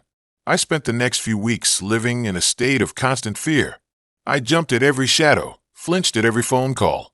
I avoided going out alone and made sure to always have a friend with me. I felt like I was being hunted. And then one night it happened. I was home alone, watching TV, when I heard a noise downstairs. I froze, my heart pounding in my chest. I grabbed a kitchen knife and crept down the stairs, my hand shaking. The house was dark and silent. I could hear my own breathing echoing in the stillness. As I reached the bottom of the stairs, I saw a figure standing in the living room. It was Alex. He was standing there, in the dark, just staring at me. He didn't say anything, didn't move. He just stood there, his eyes glinting in the dim light. I screamed and lunged at him with a knife. He didn't even flinch. He just stepped aside, letting me stumble past him. I ran out of the house, screaming for help. I ran to my neighbor's house and pounded on the door. They let me in and called the police. When the police arrived, they searched my house, but Alex was gone. He had vanished without a trace. They took a report and promised to investigate, but I knew in my heart that he was still out there, watching me. I moved out of my apartment the next day. I didn't tell anyone where I was going, not even my closest friends. I changed my name, got a new phone number, and started a new life in a different city. I'm still looking over my shoulder. I still have nightmares about him. I'm still terrified. Tinder is supposed to be a fun way to meet new people, but for me, it was a gateway to terror. It showed me that you can never really know who's on the other side of the screen, and that sometimes the person you think you're falling for is actually your worst nightmare. I will never use a dating app again. The sense of peace that would provide just isn't possible anymore. This app brought some serious things into my life, some things that still haven't settled to this day. So before I dive into this whole thing, let me preface it by saying I was never really a Tinder person. I always thought the whole swiping thing was kind of shallow, but I was going through a particularly lonely patch. Newly single, moved to a city where I didn't know anyone. You know the drill. So I figured, why not? What's the worst that could happen? Famous last words, right? I crafted a profile that was, in my opinion, pretty innocuous. A few pictures of me smiling, one with my dog, a witty bio about my love for hiking and bad puns. I wasn't trying to be someone I wasn't, just putting my best foot forward. And honestly, it worked. I got a decent amount of matches, and after sifting through the usual suspects, I started chatting with a guy named Mark. Mark seemed normal, like genuinely normal. He had a real job, a decent sense of humor, and we had a few shared interests. Our conversations flowed easily, and after a few days of texting, we decided to meet up for coffee. Standard Tinder date protocol. The coffee date was fine. He looked like his pictures, the conversation was decent, and there were no immediate red flags. He was a bit intense, maybe a little too eager to impress, but nothing that screamed run for the hills. He walked me back to my apartment, and we hugged goodbye. I wasn't exactly blown away, but I wasn't completely turned off either. I texted him later that night, thanking him for the coffee, and he immediately responded, suggesting we go out again the following weekend. This is where things started to shift. I agreed to a second date, thinking maybe I was being too judgmental. We went to a small Italian restaurant, and the evening started off well enough. But as the night progressed, Mark started getting possessive. He kept making comments about how lucky I was to have met him, how he could see a real future for us, even though we'd only known each other for a week. He started asking really personal questions about my past relationships, pressing me for details I wasn't comfortable sharing. I tried to brush it off, change the subject, but he kept circling back, his tone becoming increasingly insistent. He even started making comments about my appearance, things like, "You look so much better without makeup," or, "Don't you think that dress is a little too revealing?" It wasn't outright insulting, but it was definitely controlling. I started feeling really uneasy. My gut was screaming at me to get out of there, but I didn't want to be rude. I made up an excuse about having an early morning and asked him to take me home. He seemed annoyed, but he complied. The drive back to my apartment was silent and tense. He kept glancing at me, his expression unreadable.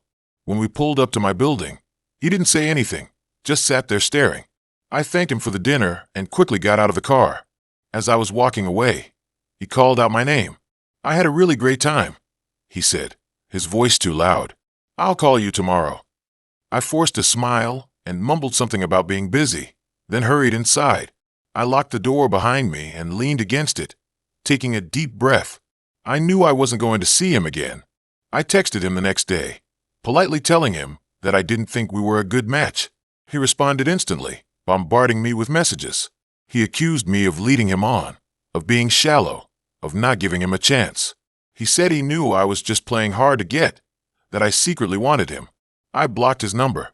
I thought that would be the end of it. I was wrong. For the next few weeks, I started noticing things. Little things, at first. A car that seemed to follow me on my way to work. Someone watching me from across the street. A weird feeling of being observed, even when I was alone in my apartment. I chalked it up to paranoia. I told myself I was just being overly sensitive, that I was letting one bad date get to my head. But the feeling persisted, growing stronger with each passing day. Then, one evening, I came home from work to find my apartment door unlocked. My heart leaped into my throat. I cautiously pushed the door open and stepped inside, my senses on high alert. Everything seemed normal at first glance. But then I noticed it. A single red rose lying on my kitchen counter. I didn't own any roses. I frantically searched my apartment, checking every room, every closet, every drawer. Nothing was missing. Nothing was out of place. But the rose was a clear message. Someone had been in my apartment. Someone who knew where I lived. Someone who was watching me. I called the police. They came and took a report, but they said there was nothing they could do without any signs of forced entry or theft. They suggested I install a security system and be more careful about locking my doors. I felt completely violated. I was terrified. I didn't sleep that night. The next day, I changed my locks, installed a security system, and started being hypervigilant about my surroundings. I stopped going out alone. I varied my routes to work, and I made sure to always tell someone where I was going and when I'd be back. For a while, things seemed to calm down. I started to relax, to think that maybe I had just overreacted. But then, a few weeks later, I received a package in the mail. It was a small, unmarked box. I hesitated before opening it, my hands trembling. Inside, nestled in a bed of cotton, was a photograph. A photograph of me. It was taken through my living room window. I was sitting on my couch, reading a book, completely unaware that someone was watching me. The message was clear. He was still out there. He was still watching.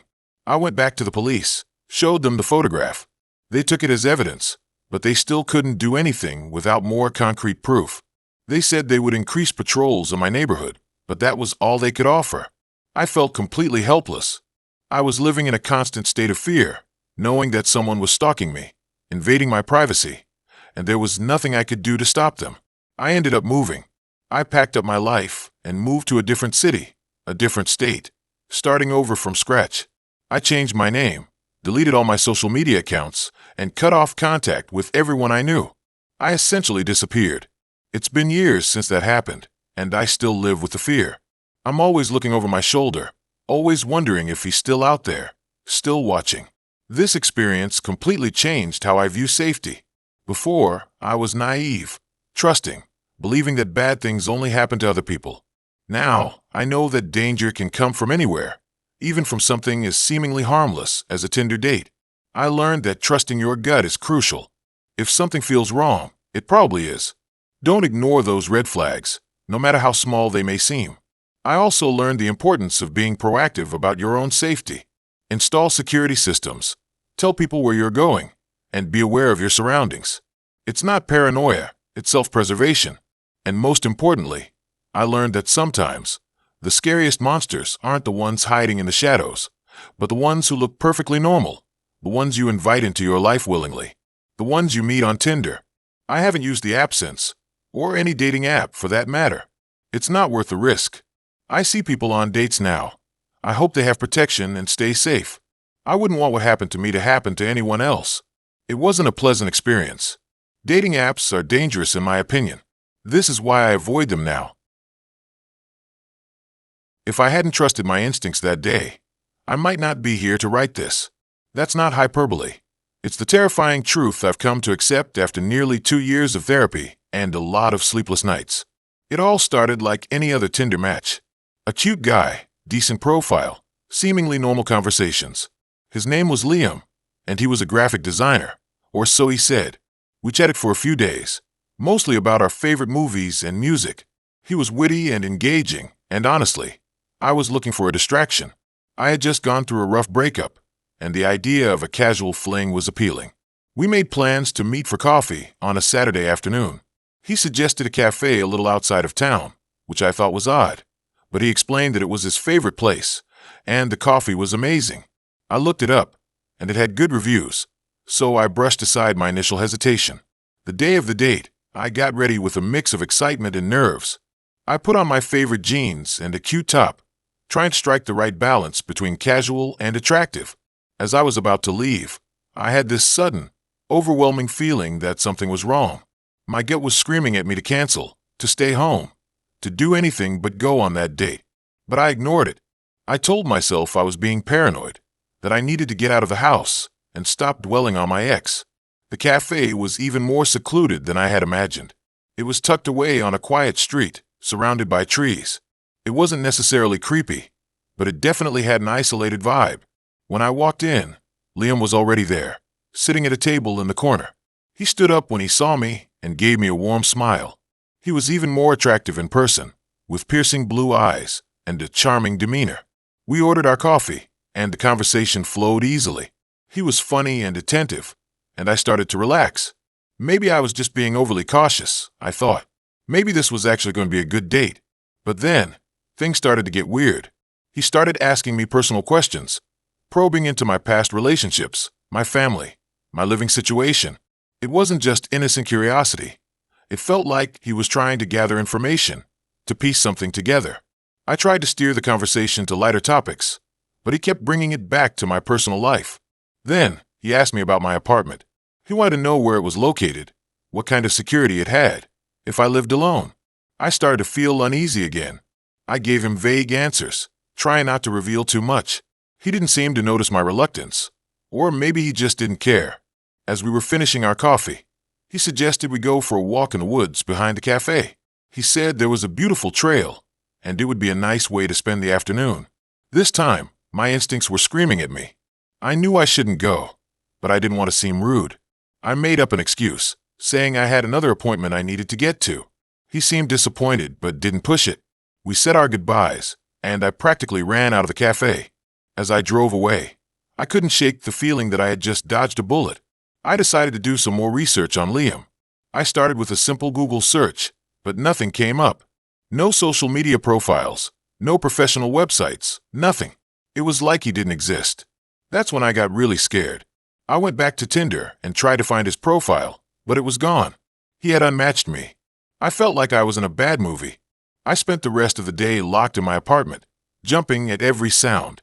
I couldn't shake the feeling that I was being watched. The next day, I went to the police. I told them everything that had happened, but they didn't seem to take me seriously. They said there was no evidence of any crime, and I was probably just being paranoid. They took my statement, but I could tell they didn't think much of it. Feeling frustrated and vulnerable, I decided to take matters into my own hands. I started digging deeper, trying to find any information about Liam.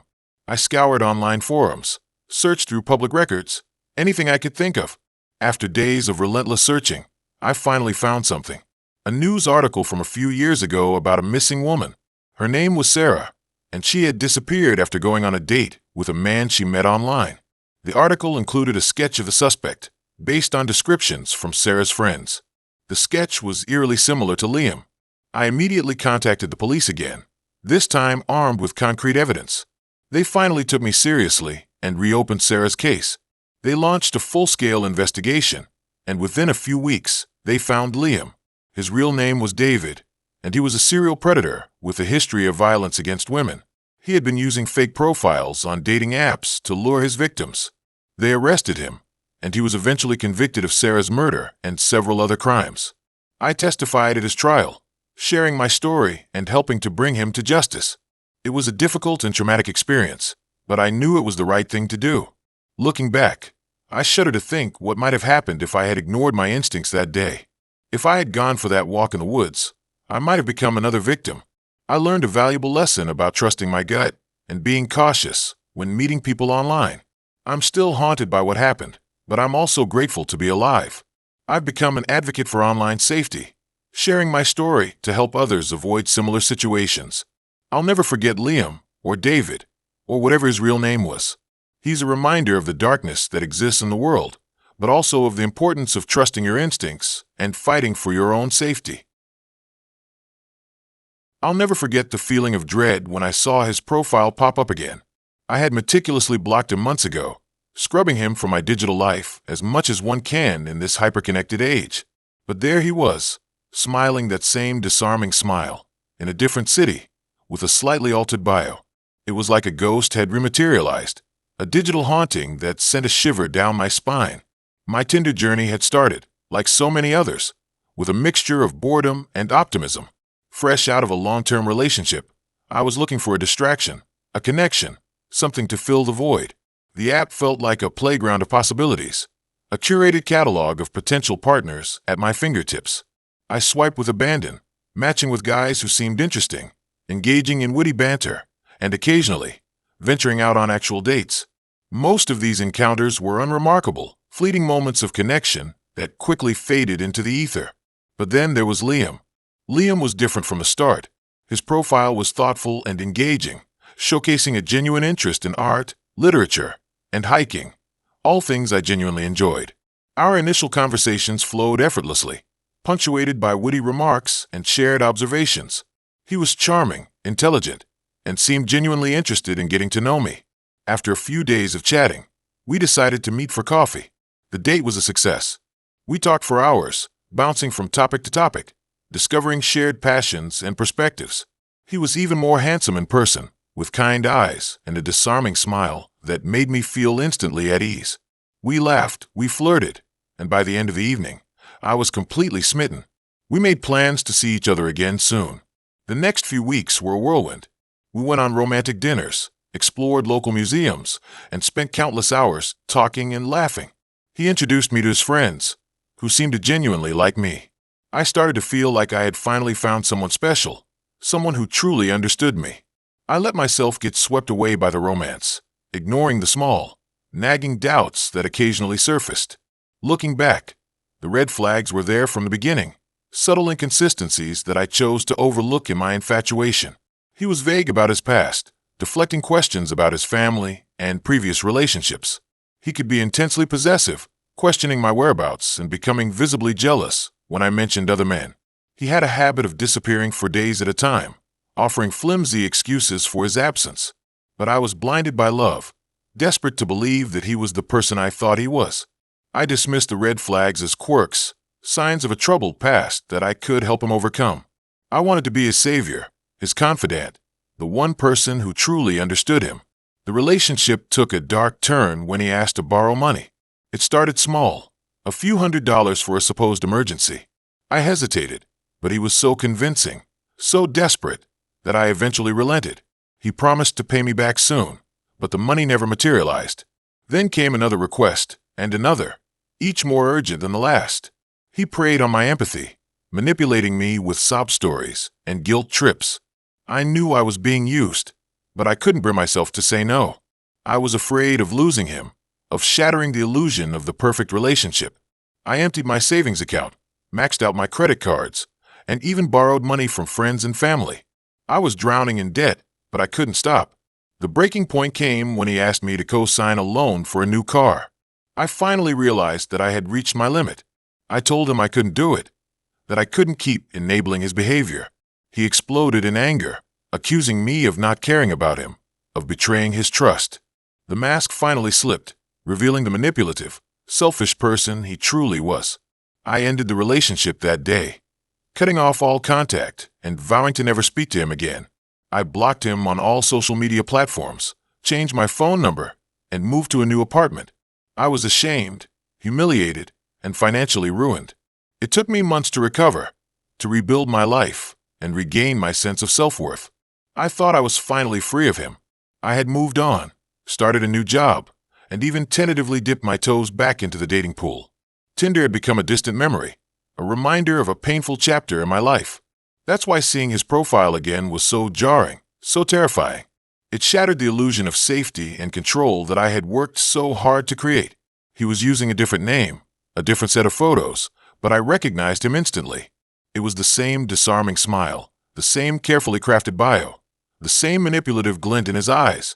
He was in a different city, hundreds of miles away, but the feeling of dread washed over me like a tidal wave. How had he found me? Was he stalking me? Was he planning to repeat the cycle of abuse with another unsuspecting victim? I reported his profile to Tinder, providing all the details of our past relationship and his fraudulent activities. I hoped that they would take action, that they would ban him from the platform and prevent him from harming anyone else. But I couldn't shake the feeling that it wasn't enough. I felt exposed, vulnerable, like he was watching me, waiting for an opportunity to strike. I started sleeping with a knife under my pillow, constantly checking my locks, and avoiding walking alone at night. The fear consumed me, paralyzing me with anxiety and paranoia. I knew I couldn't live like this, constantly looking over my shoulder, waiting for the inevitable confrontation. I decided to take matters into my own hands. I hired a private investigator to track him down, to gather evidence of his fraudulent activities, and to potentially seek a restraining order. I knew it was a long shot, but I needed to do something, anything, to protect myself and prevent him from harming others. The investigator uncovered a disturbing pattern of behavior. Liam had a history of defrauding women he met online, using similar tactics and manipulating them into giving him money. He had a string of restraining orders against him in different states, but he always managed to evade the authorities and continue his predatory behavior. The evidence was overwhelming, but it wasn't enough to bring him to justice. The police said they couldn't take action without a formal complaint from a victim in their jurisdiction. I considered filing a complaint myself, but I was terrified of the potential consequences of facing him in court and reliving the trauma of our past relationship. In the end, I decided to remain anonymous, providing the investigator with the information he needed to warn other women. The investigator created a website and social media accounts, sharing Liam's photo, his aliases, and details of his fraudulent activities. The website went viral, reaching thousands of women across the country. Many of Liam's previous victims came forward, sharing their stories and providing additional evidence. The collective outcry forced Tinder to take action, permanently banning him from the platform and implementing stricter verification measures. I felt a sense of relief, knowing that I had done everything I could to protect others from his predatory behavior. But the fear never completely disappeared. I still occasionally see his face in my dreams, a reminder of the darkness that lurks beneath the surface of the digital world. Tinder taught me a valuable lesson about the dangers of online dating, about the importance of trusting my instincts and protecting myself from manipulation. It also taught me about the power of collective action, about the ability to fight back against injustice and create positive change. I still use dating apps, but I approach them with caution, always aware of the potential risks and taking steps to protect myself. The dread I feel when his name pops up may never leave me, but it reminds me of the resilience and strength I found in myself. Okay, so this happened to me a few months ago, and honestly, I still get chills thinking about it.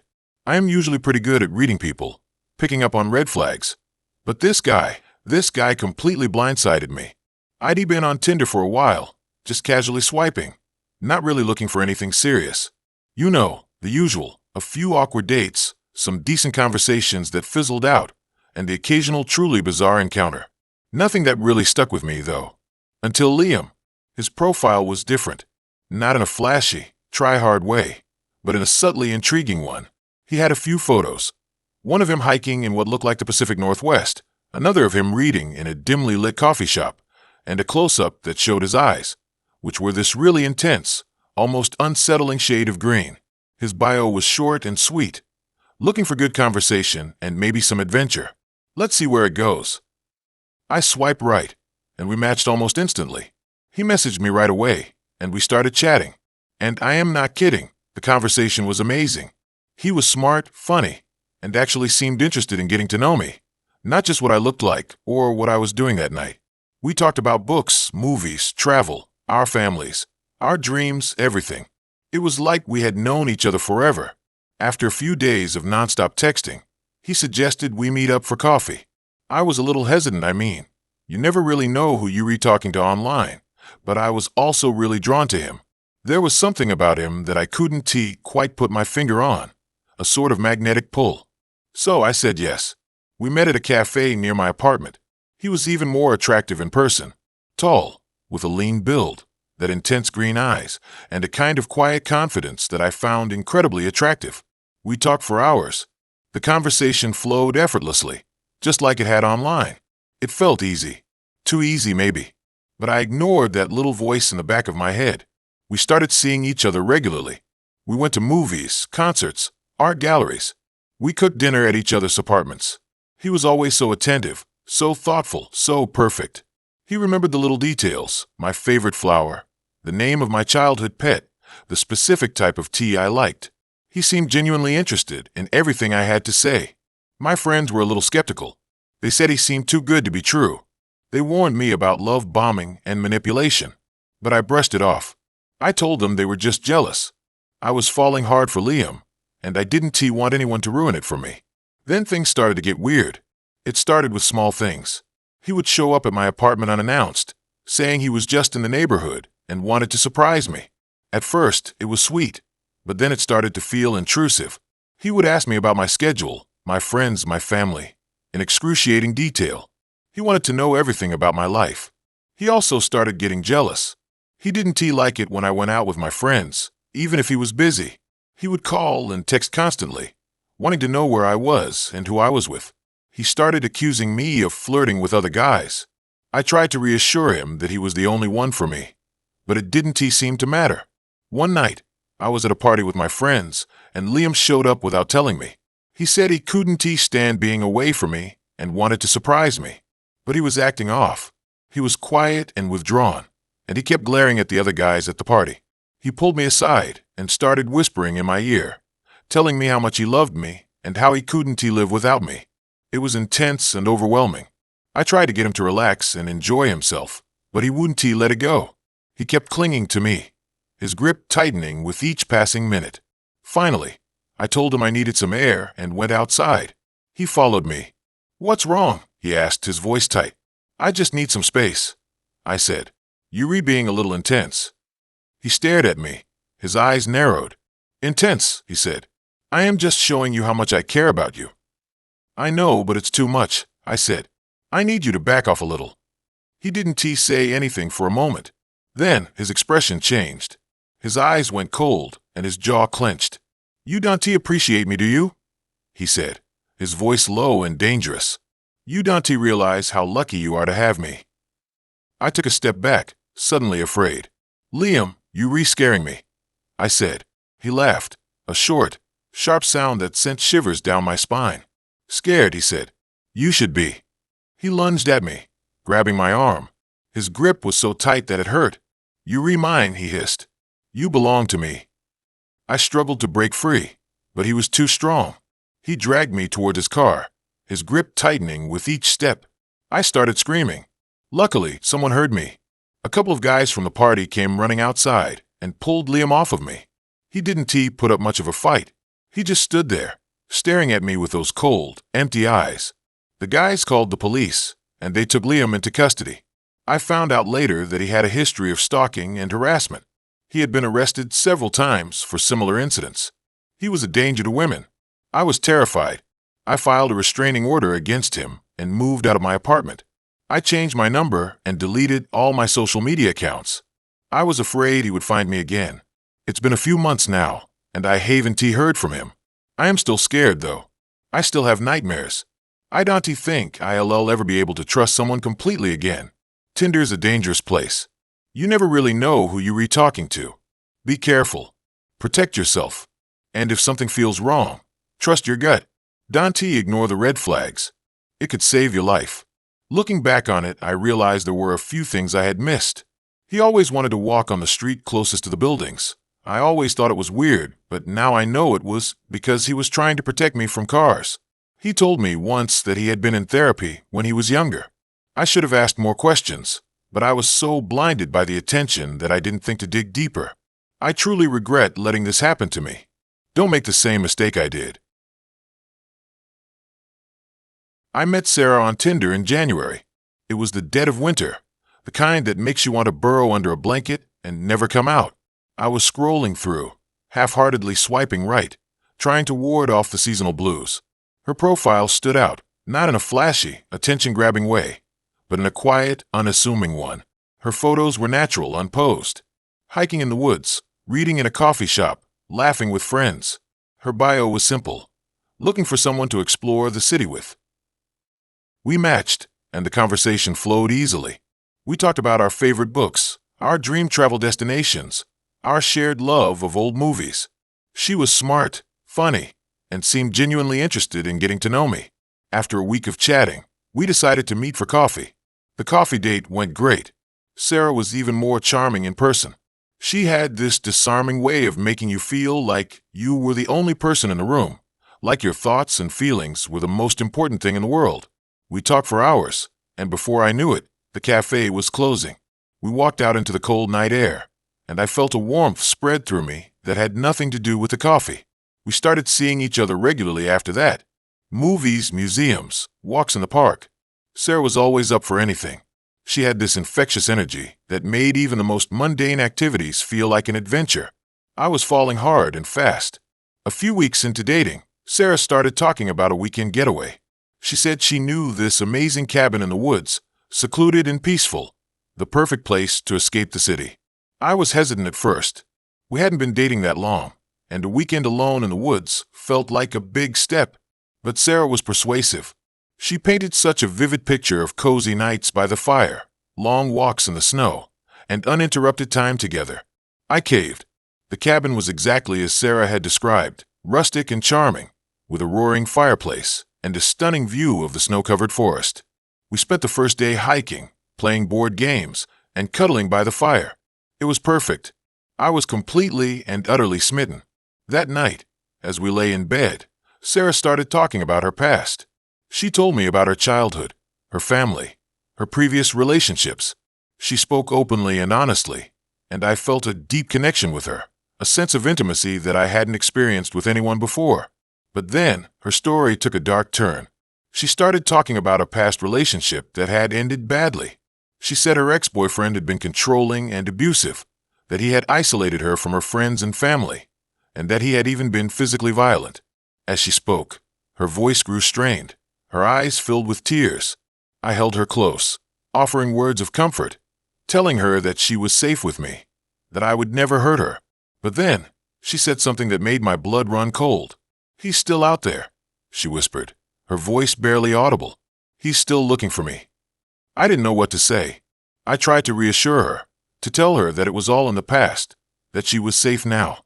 But she just shook her head, her eyes wide with fear. "You don't understand," she said. "He'll never let me go." The rest of the night was sleepless. Sarah tossed and turned, muttering in her sleep. I lay awake, listening to her, my mind racing. Who was this ex-boyfriend? Why was she so afraid of him?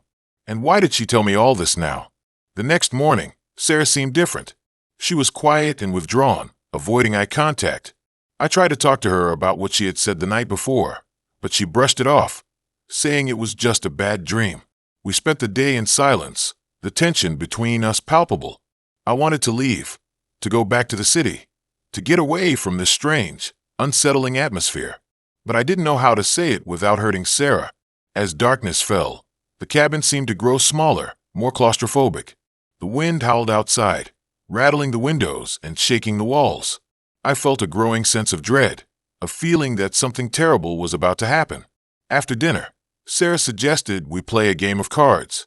I reluctantly agreed, hoping it would lighten the mood. But as we played, I couldn't shake the feeling that I was being watched. I kept glancing at the windows, half expecting to see someone staring back at me. Suddenly, the lights went out. The cabin was plunged into darkness. Sarah gasped, her hand reaching for mine. "What was that?" she whispered. "Probably just a power outage," I said, trying to sound reassuring, though my own heart was pounding in my chest. I fumbled for my phone, turning on the flashlight. The beam of light danced across the room, illuminating the shadows. Sarah huddled close to me, her body trembling. "I don't like this," she said. "I want to go home." "We will," I said, "just as soon as the power comes back on." But the power didn't come back on. The minutes stretched into hours, and the darkness seemed to grow thicker, more oppressive. The wind continued to howl, and the cabin creaked and groaned around us. Suddenly, we heard a noise outside, a scratching sound coming from the front door. Sarah screamed, burying her face in my chest. "What is that?" she cried. I didn't know. I grabbed the poker from the fireplace, holding it in front of me like a weapon. I slowly approached the door, my heart pounding in my ears. The scratching grew louder, more insistent. It sounded like someone was trying to break in. I reached for the doorknob, my hand trembling. "Who's there?" I shouted, my voice cracking. There was no answer. The scratching continued, louder and louder, until finally, the door burst open. A figure stood silhouetted in the doorway, blocking out the light. I couldn't see their face, but I could feel their presence, a dark and menacing energy that filled the room. Sarah screamed again, her body convulsing in my arms. The figure took a step forward, and I raised the poker, ready to defend us. But then, the figure spoke. "Sarah," the voice said, "is that you?" It was a man's voice, deep and gravelly, and it sounded familiar. The figure stepped into the light, and I gasped. It was her ex-boyfriend, the one she had told me about the night before, the one she was so afraid of. He looked even worse than I had imagined. His face was gaunt and pale, his eyes wild and bloodshot. His clothes were torn and dirty, and he smelled of sweat and desperation. "What are you doing here?" Sarah whispered, her voice barely audible. "I've been looking for you," he said, his eyes fixed on her. "I knew you couldn't stay away from me." He took another step forward, and I lunged at him, swinging the poker with all my might. It connected with his head, and he stumbled backward, falling to the ground. I stood over him, panting, the poker still raised in my hand. He lay motionless on the floor, his eyes closed. I didn't know if he was dead or just unconscious. Sarah ran to my side, her face white with fear. "We have to get out of here," she said. "He'll kill us if he wakes up." We grabbed our coats and ran out of the cabin, into the dark and freezing night. We didn't know where we were going, but we knew we had to get away. We ran through the woods, stumbling and falling, the wind whipping around us. We could hear him behind us, crashing through the trees, his footsteps growing closer. We finally reached the main road and flagged down a passing car. We told the driver what had happened, and he drove us to the nearest police station. We spent the rest of the night answering questions, recounting the events of the past few days. The police went to the cabin, but they found nothing. No body, no sign of a struggle. It was as if the whole thing had been a hallucination. They questioned Sarah's ex-boyfriend, but he denied everything. He claimed he had been out of town for weeks, that he had no idea where Sarah was. The police couldn't prove anything, so they let him go. Sarah and I went our separate ways after that. I couldn't shake the feeling that she had been lying to me, that she had set me up somehow. I never heard from her again. The scariest part was realizing that the person I thought I knew, the person I had fallen in love with, was a complete stranger, and that I had willingly followed her into the woods, into a situation that could have easily ended with my death. I haven't used Tinder since. Okay, deep breath. Here goes. I've never actually talked about this to anyone, not even my closest friends. It's been locked away in the back of my mind for so long that sometimes I almost convince myself it didn't happen. Almost. This is about something that went down a few years ago, back when I was fresh out of college and living in a new city. I was trying to figure things out, a new job, a new apartment, a whole new social scene. Naturally, like a lot of people, I turned to Tinder. At first, it was just the usual swipe and chat nonsense. Awkward openers, boring conversations, the occasional decent date that went nowhere. But one day, I matched with this guy named Alex. His profile was pretty generic, a couple of smiling photos, a brief bio about enjoying hiking and craft beer. Nothing that screamed serial killer or anything. We started chatting, and he seemed normal enough. We talked about our jobs, our hobbies, our favorite movies. He was witty and engaging, and we seemed to have a lot in common. After a few days of messaging, he suggested we meet up for a drink. I was hesitant at first. I'd been burned by Tinder dates before, and I was starting to get jaded. But something about Alex felt different. He seemed genuinely interested in getting to know me, and I found myself drawn to his easygoing personality. So I agreed. We met at a bar downtown on a Friday night. He was exactly as he appeared in his photos, tall, with dark hair and a friendly smile. We talked for hours, and the conversation flowed effortlessly.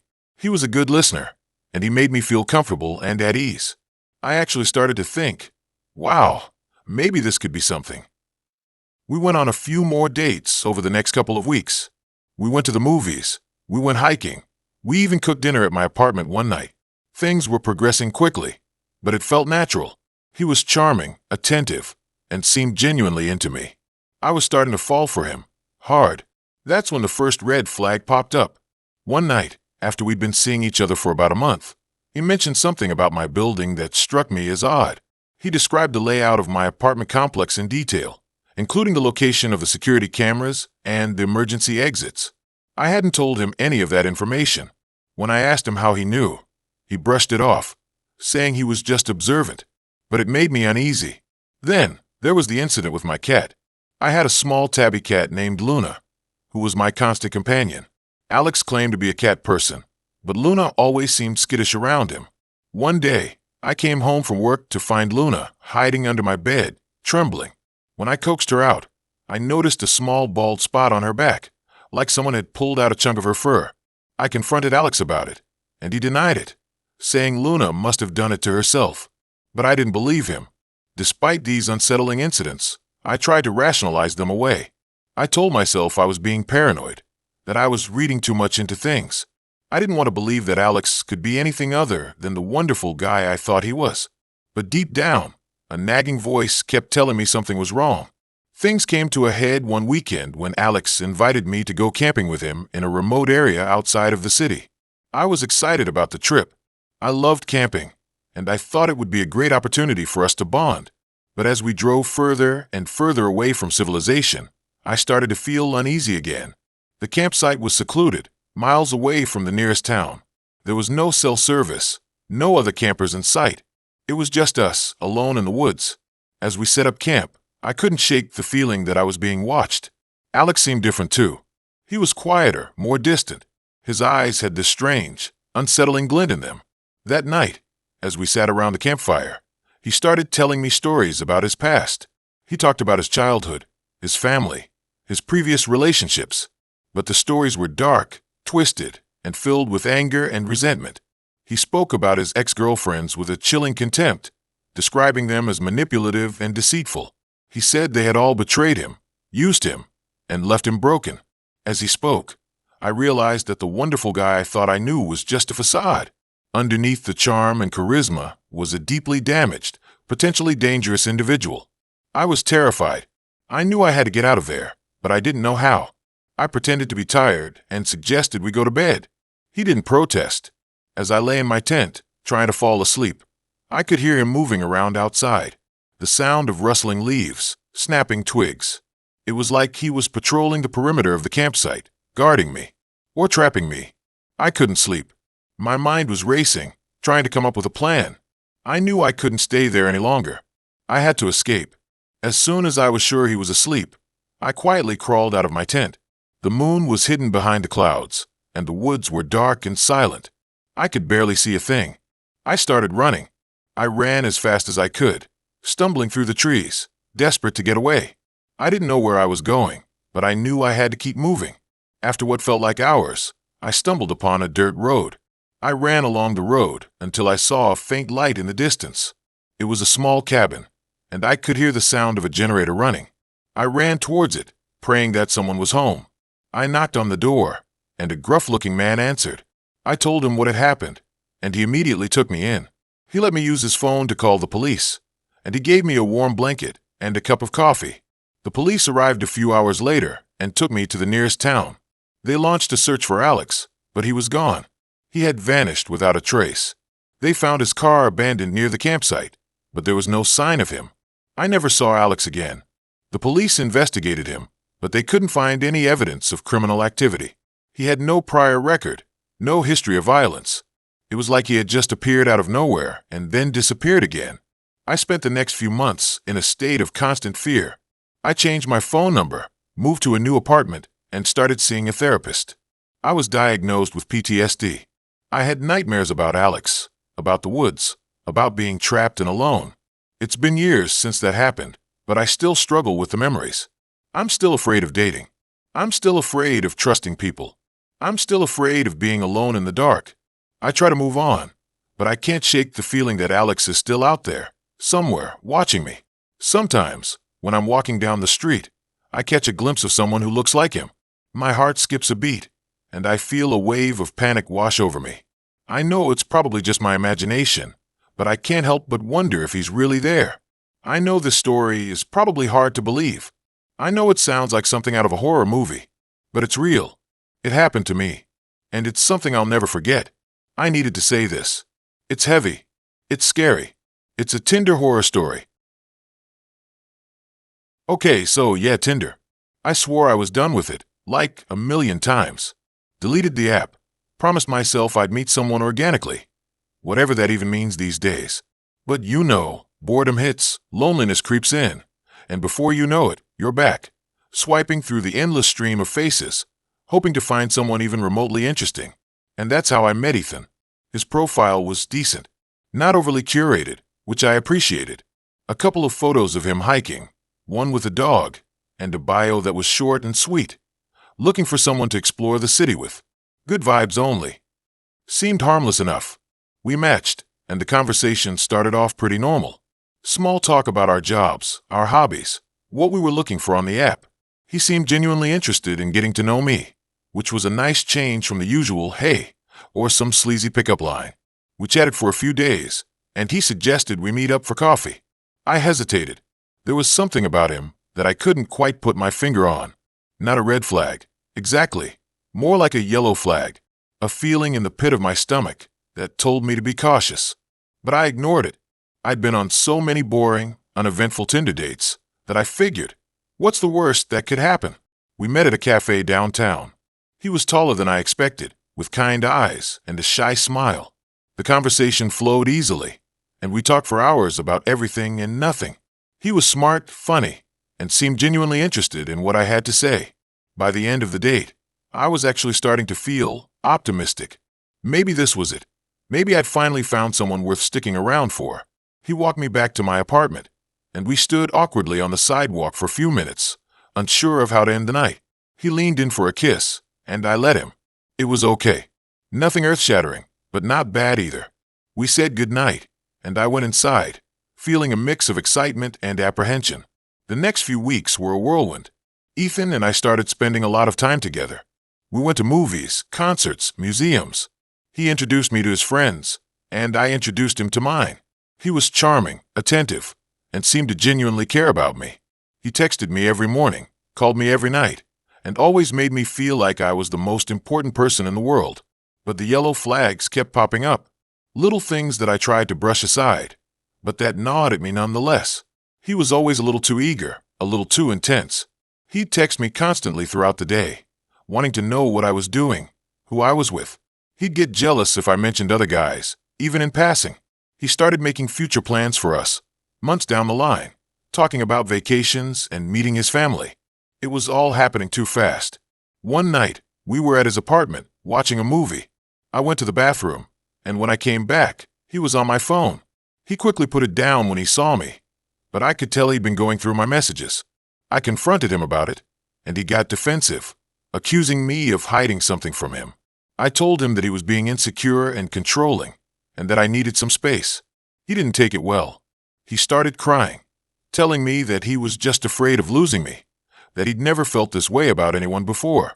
He begged me to stay, promising that he'd change, that he'd be less clingy.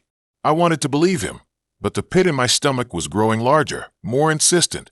I told him that I needed to go, that I couldn't deal with this right now.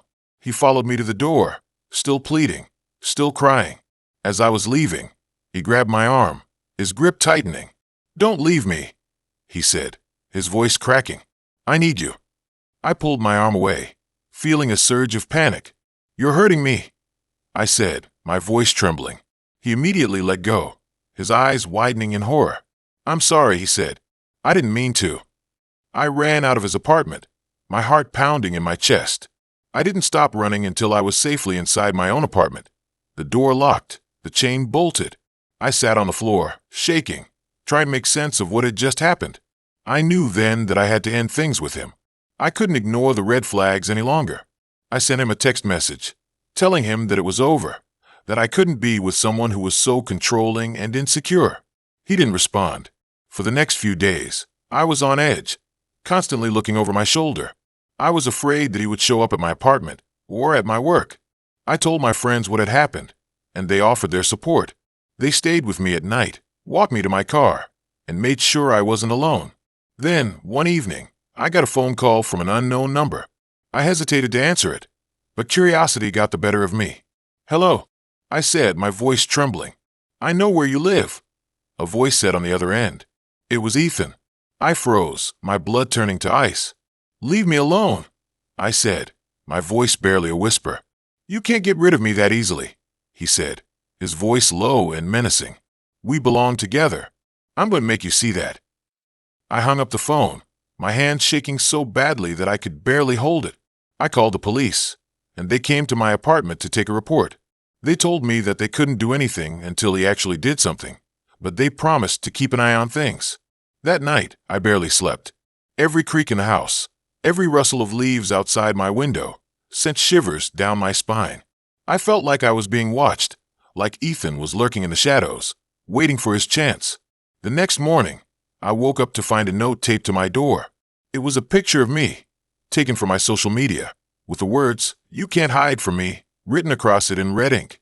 I called the police again, and they told me to file a restraining order. I went to the courthouse that day and filled out the paperwork.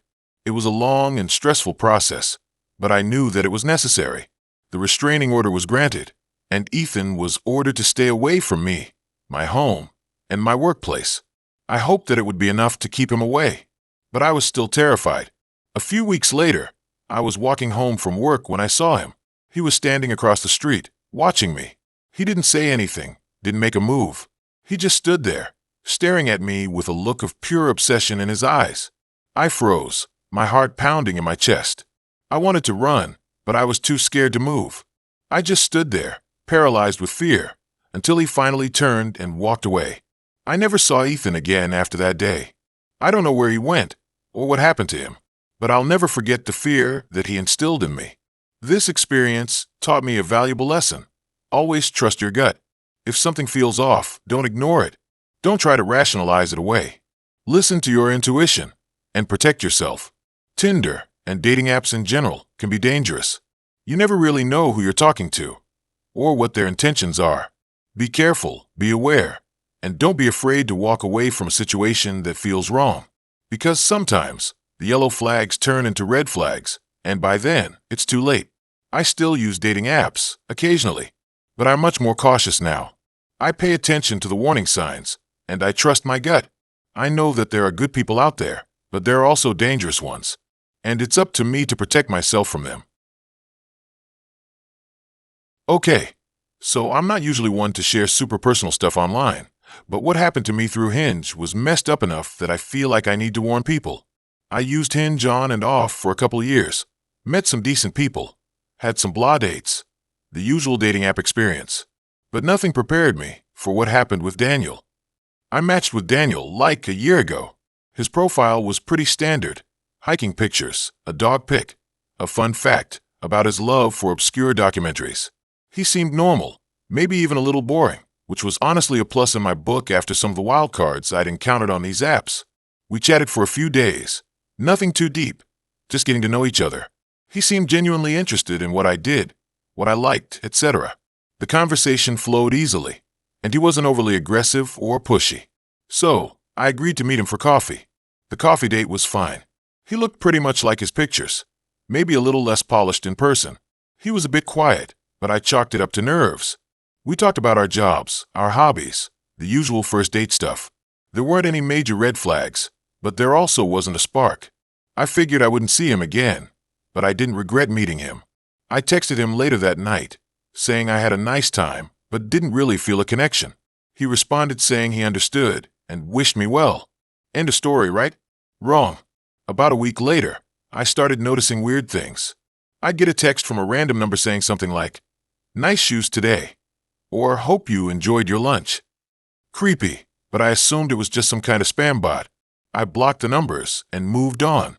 But then it escalated. I started getting emails with subject lines that referenced inside jokes from my conversations with Daniel, things I hadn't told anyone else. My anxiety started creeping up. How did someone know these things? Then came the real kicker.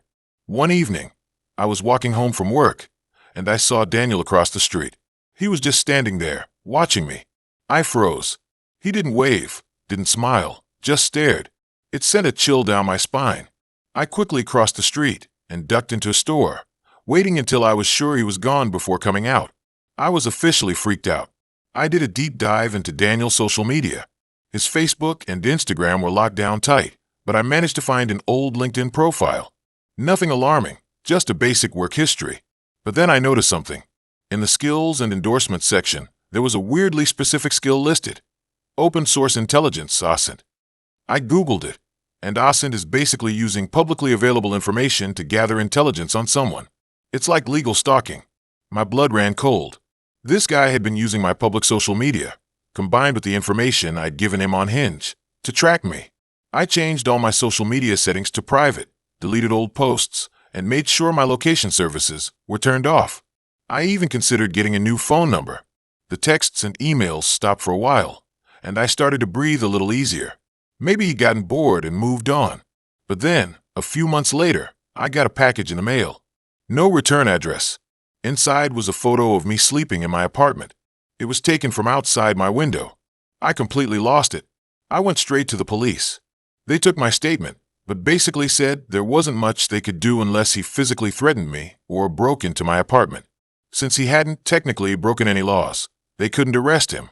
They suggested getting a restraining order, but that would require me to know his real name and address, which I didn't. All I had was his Hinge profile. I contacted Hinge and reported him, but all they did was ban his account. That didn't stop him from creating a new one. I felt helpless and terrified. I started sleeping with a baseball bat next to my bed, constantly checking my windows and doors. I was a prisoner in my own apartment. Finally, I decided I couldn't live like this anymore. I moved. I didn't tell anyone where I was going, not even my closest friends. I cut off all contact with people I didn't completely trust. It was a drastic step, but I felt like I had no other choice. It's been several months since I moved, and I haven't heard from Daniel since. I hope he's moved on to someone else, but I still can't shake the feeling that he's out there, watching. So, if you're using Hinge, or any dating app, please be careful. Don't give out too much personal information, and be wary of anyone who seems too interested in your life. Trust your gut, and if something feels off, don't hesitate to block and report.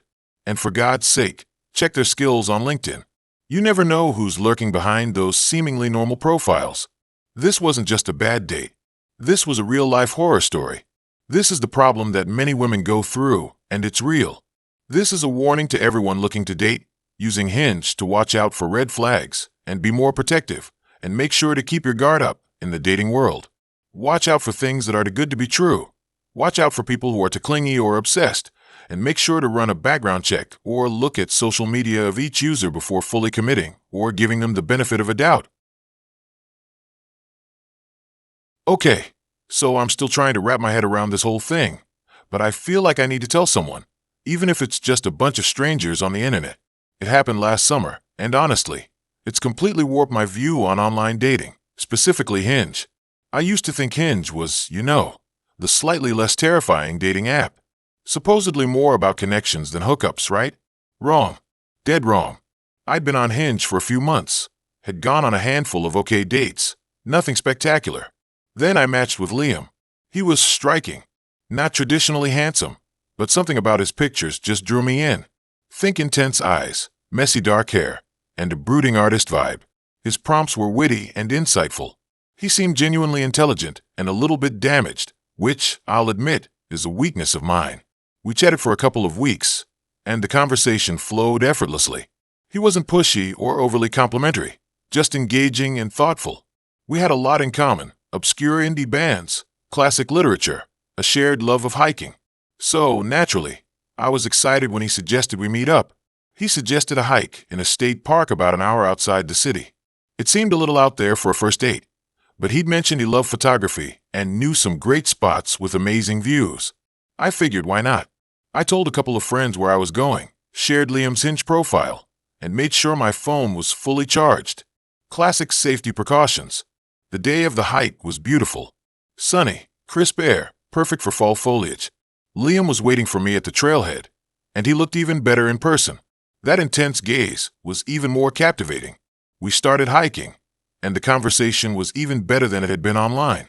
He was funny, articulate, and genuinely seemed interested in what I had to say. We talked about everything from our families to our biggest fears. About an hour into the hike, we veered off the main trail onto a smaller, less traveled path. He said it led to a secluded overlook with the best views in the park.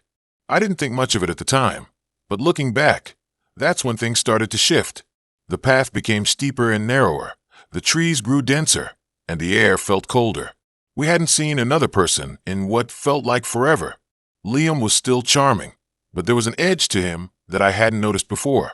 His jokes became a little darker, his questions a little more probing.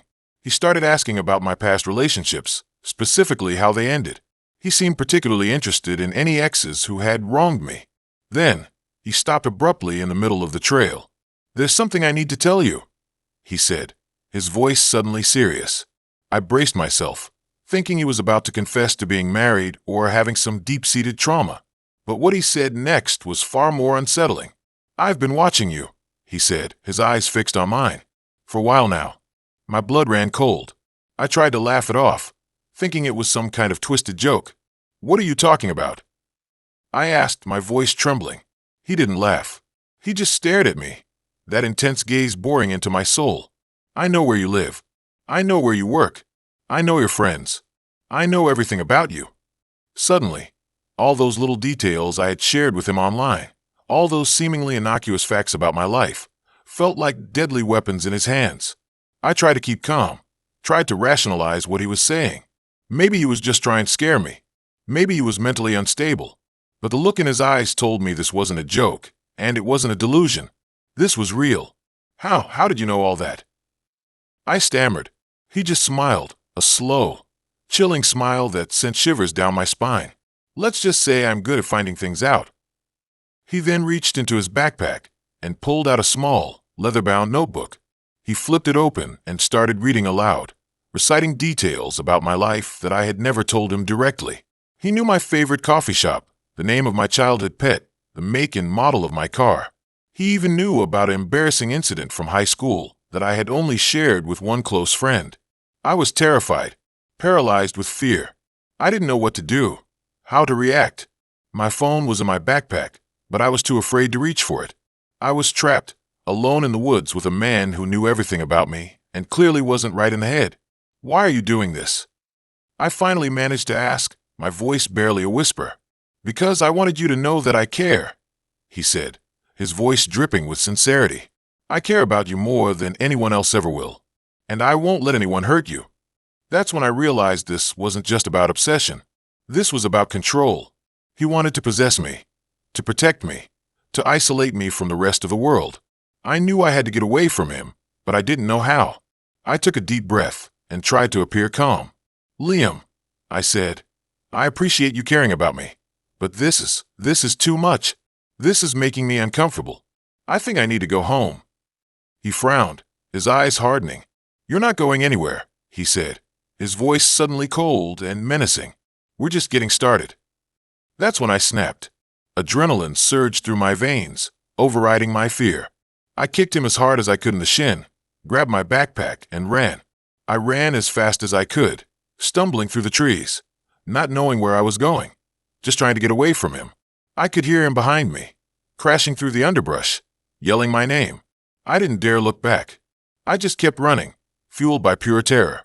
I eventually stumbled back onto the main trail, where I finally saw other hikers. I ran towards them, screaming for help. Liam didn't follow me. He vanished back into the woods. I reported the incident to the police, showed them his Hinge profile, told them everything that had happened. They took it seriously, but they couldn't do much without concrete evidence. They searched the park, but didn't find him. I deleted Hinge that day and changed my phone number. I increased my home security, started carrying pepper spray, and became hyper-aware of my surroundings. I haven't been on a date since. The worst part is, I still don't know how he got all that information about me. I've checked my social media privacy settings, but everything seems secure. I can't shake the feeling that he's still out there, watching me, waiting for another opportunity. I used to think Hinge was a safe way to meet people. Now, I realize that you can never truly know who's behind the profile, and that even the most harmless-seeming app can lead you down a path to a real-life nightmare. I still can't believe this actually happened. Okay, so, I need to preface this by saying I was, really trying to put myself out there. Pandemic hit me hard, you know? Isolated. Lonely. My friends were all coupled up, posting engagement photos and baby pictures, and I was swiping through Hinge, feeling like the last single person on Earth. I matched with this guy. Let's call him Ethan. His profile was normal. Maybe a little too perfect? Outdoorsy pictures, volunteering with dogs, witty answers to the prompts. Basically, a compilation of everything a girl would want in a boyfriend. He was cute, too. Not like movie star handsome, but definitely my type. We messaged back and forth for a few days. The conversation flowed easily, and he suggested we grab coffee. So far, so good, right? I met him at a cafe near my apartment. He was even more attractive in person and super charming. He actually listened when I talked, asked follow-up questions, the whole shebang. We talked for like 2 hours, and I honestly thought, okay, maybe this is it. He walked me back to my place. We hugged, and he said he'd call me. Standard stuff. He texted me later that night, saying he had a great time, and we made plans for a second date the following weekend. We went to a cool little brewery, and again, it was amazing. We seemed to have so much in common, and I felt this weird, instant connection. I started getting that giddy feeling you get when you think you might actually be falling for someone.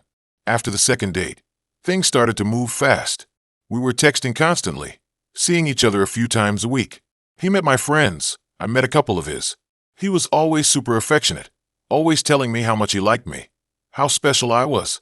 Looking back, I realize now it was love bombing, but at the time, I was just swept up in it all. About a month in, he started talking about the future, moving in together, traveling, even kids. It was a little intense, but I told myself he was just really into me. I wanted the same things, right? And it's not like I didn't like him, I did. Maybe I was also just desperate, or vulnerable, or something. I don't know. This is where it gets weird. One night, we were at his apartment watching a movie. It was late, and I was about to head home when he said, "Hey, I want to show you something." He seemed nervous, almost hesitant. He led me into his bedroom, which was surprisingly bare. Like, no personal touches at all. Just a bed, a dresser, and a closet. He went to the closet and pulled out a wooden box. It was old, intricately carved, with a small brass lock. He unlocked it and opened it, and inside were pictures. Lots of pictures. Pictures of me. Not like selfies I'd posted online. These were pictures taken of me. Through my apartment window. At the grocery store. Walking my dog. Just candid shots of me going about my daily life.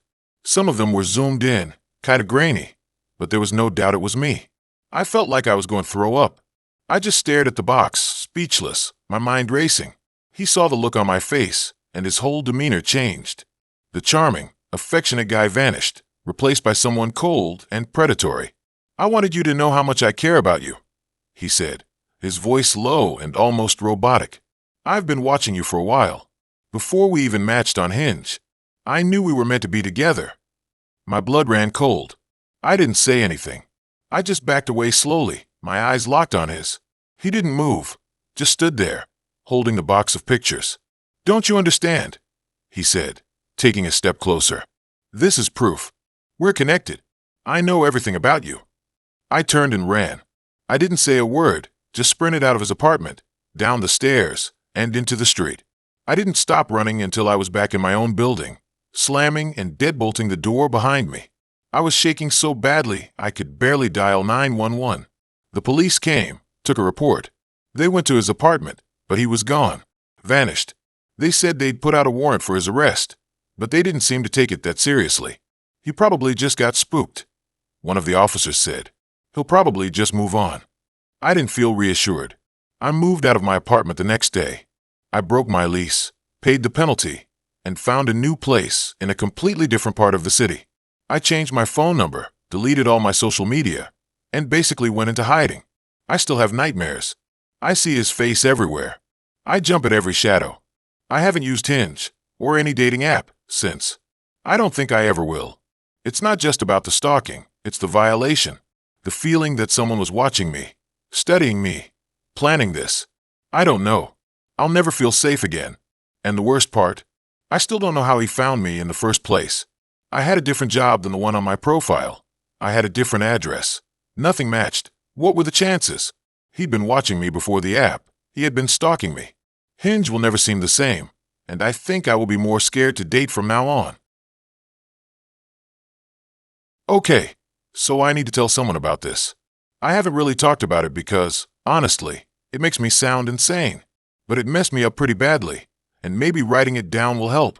It all started, predictably, on Hinge. I'd been using the app for a while, the usual endless swiping, a few okay dates, mostly just a time suck. Then I matched with Liam. He was different. His profile wasn't the typical gym selfies or group shots with his brothers. It was mostly pictures of nature, landscapes, close-ups of flowers, stuff like that. He seemed thoughtful, maybe a little introverted, which I found appealing. We chatted for a couple of weeks before agreeing to meet up. Our conversations were good, deeper than the usual Hinge banter. We talked about our fears, our dreams, what makes us feel alive. He seemed genuinely interested in getting to know me. He even remembered the small details I told him and brought them up later. It was honestly refreshing. We met at a small coffee shop near my apartment. He was taller than I expected, kind of lanky, with these intense blue eyes that seemed to see right through me. He was a little awkward, fidgety, but in a charming way. The date went well. We talked for hours, and I felt a real connection with him. We had a lot in common, and I enjoyed his company. After the date, he walked me home, and we kissed goodnight. It was a good kiss, not too aggressive, just sweet. We started seeing each other regularly after that. At first, everything was perfect. He was attentive, caring, and always made me laugh. We went on hikes, explored new restaurants, and spent cozy nights in watching movies. He introduced me to his friends, and they seemed to like me. I felt like I was finally in a healthy, fulfilling relationship. But then things started to get weird. It started with small things. He would show up at my apartment unexpectedly, saying he was just in the neighborhood and wanted to say hi. He would call or text me constantly throughout the day, asking what I was doing and who I was with. At first, I didn't think much of it. I figured he was just really into me. But then it started to feel suffocating. He became possessive. He didn't like me spending time with my friends without him. He would get jealous if I even mentioned another guy. He started questioning my every move, demanding to know where I was going and who I was seeing. He started showing up at my work during my lunch break, just to surprise me. I tried to talk to him about it, telling him that I needed space and that his behavior was making me uncomfortable. But he would just get defensive, accusing me of not caring about him or of cheating on him. He couldn't seem to grasp that his need for constant validation was driving me away. One night, I went out for drinks with my friends. I told him I was going, but he was clearly unhappy about it. He texted me all night, asking me where I was, who I was with, and when I would be home. When I finally got back to my apartment, he was waiting for me outside. He was furious. He accused me of lying to him and of flirting with other guys at the bar. I tried to explain that he was being unreasonable, but he wouldn't listen. He started yelling at me, his face red with anger. I was terrified. I had never seen him like this before.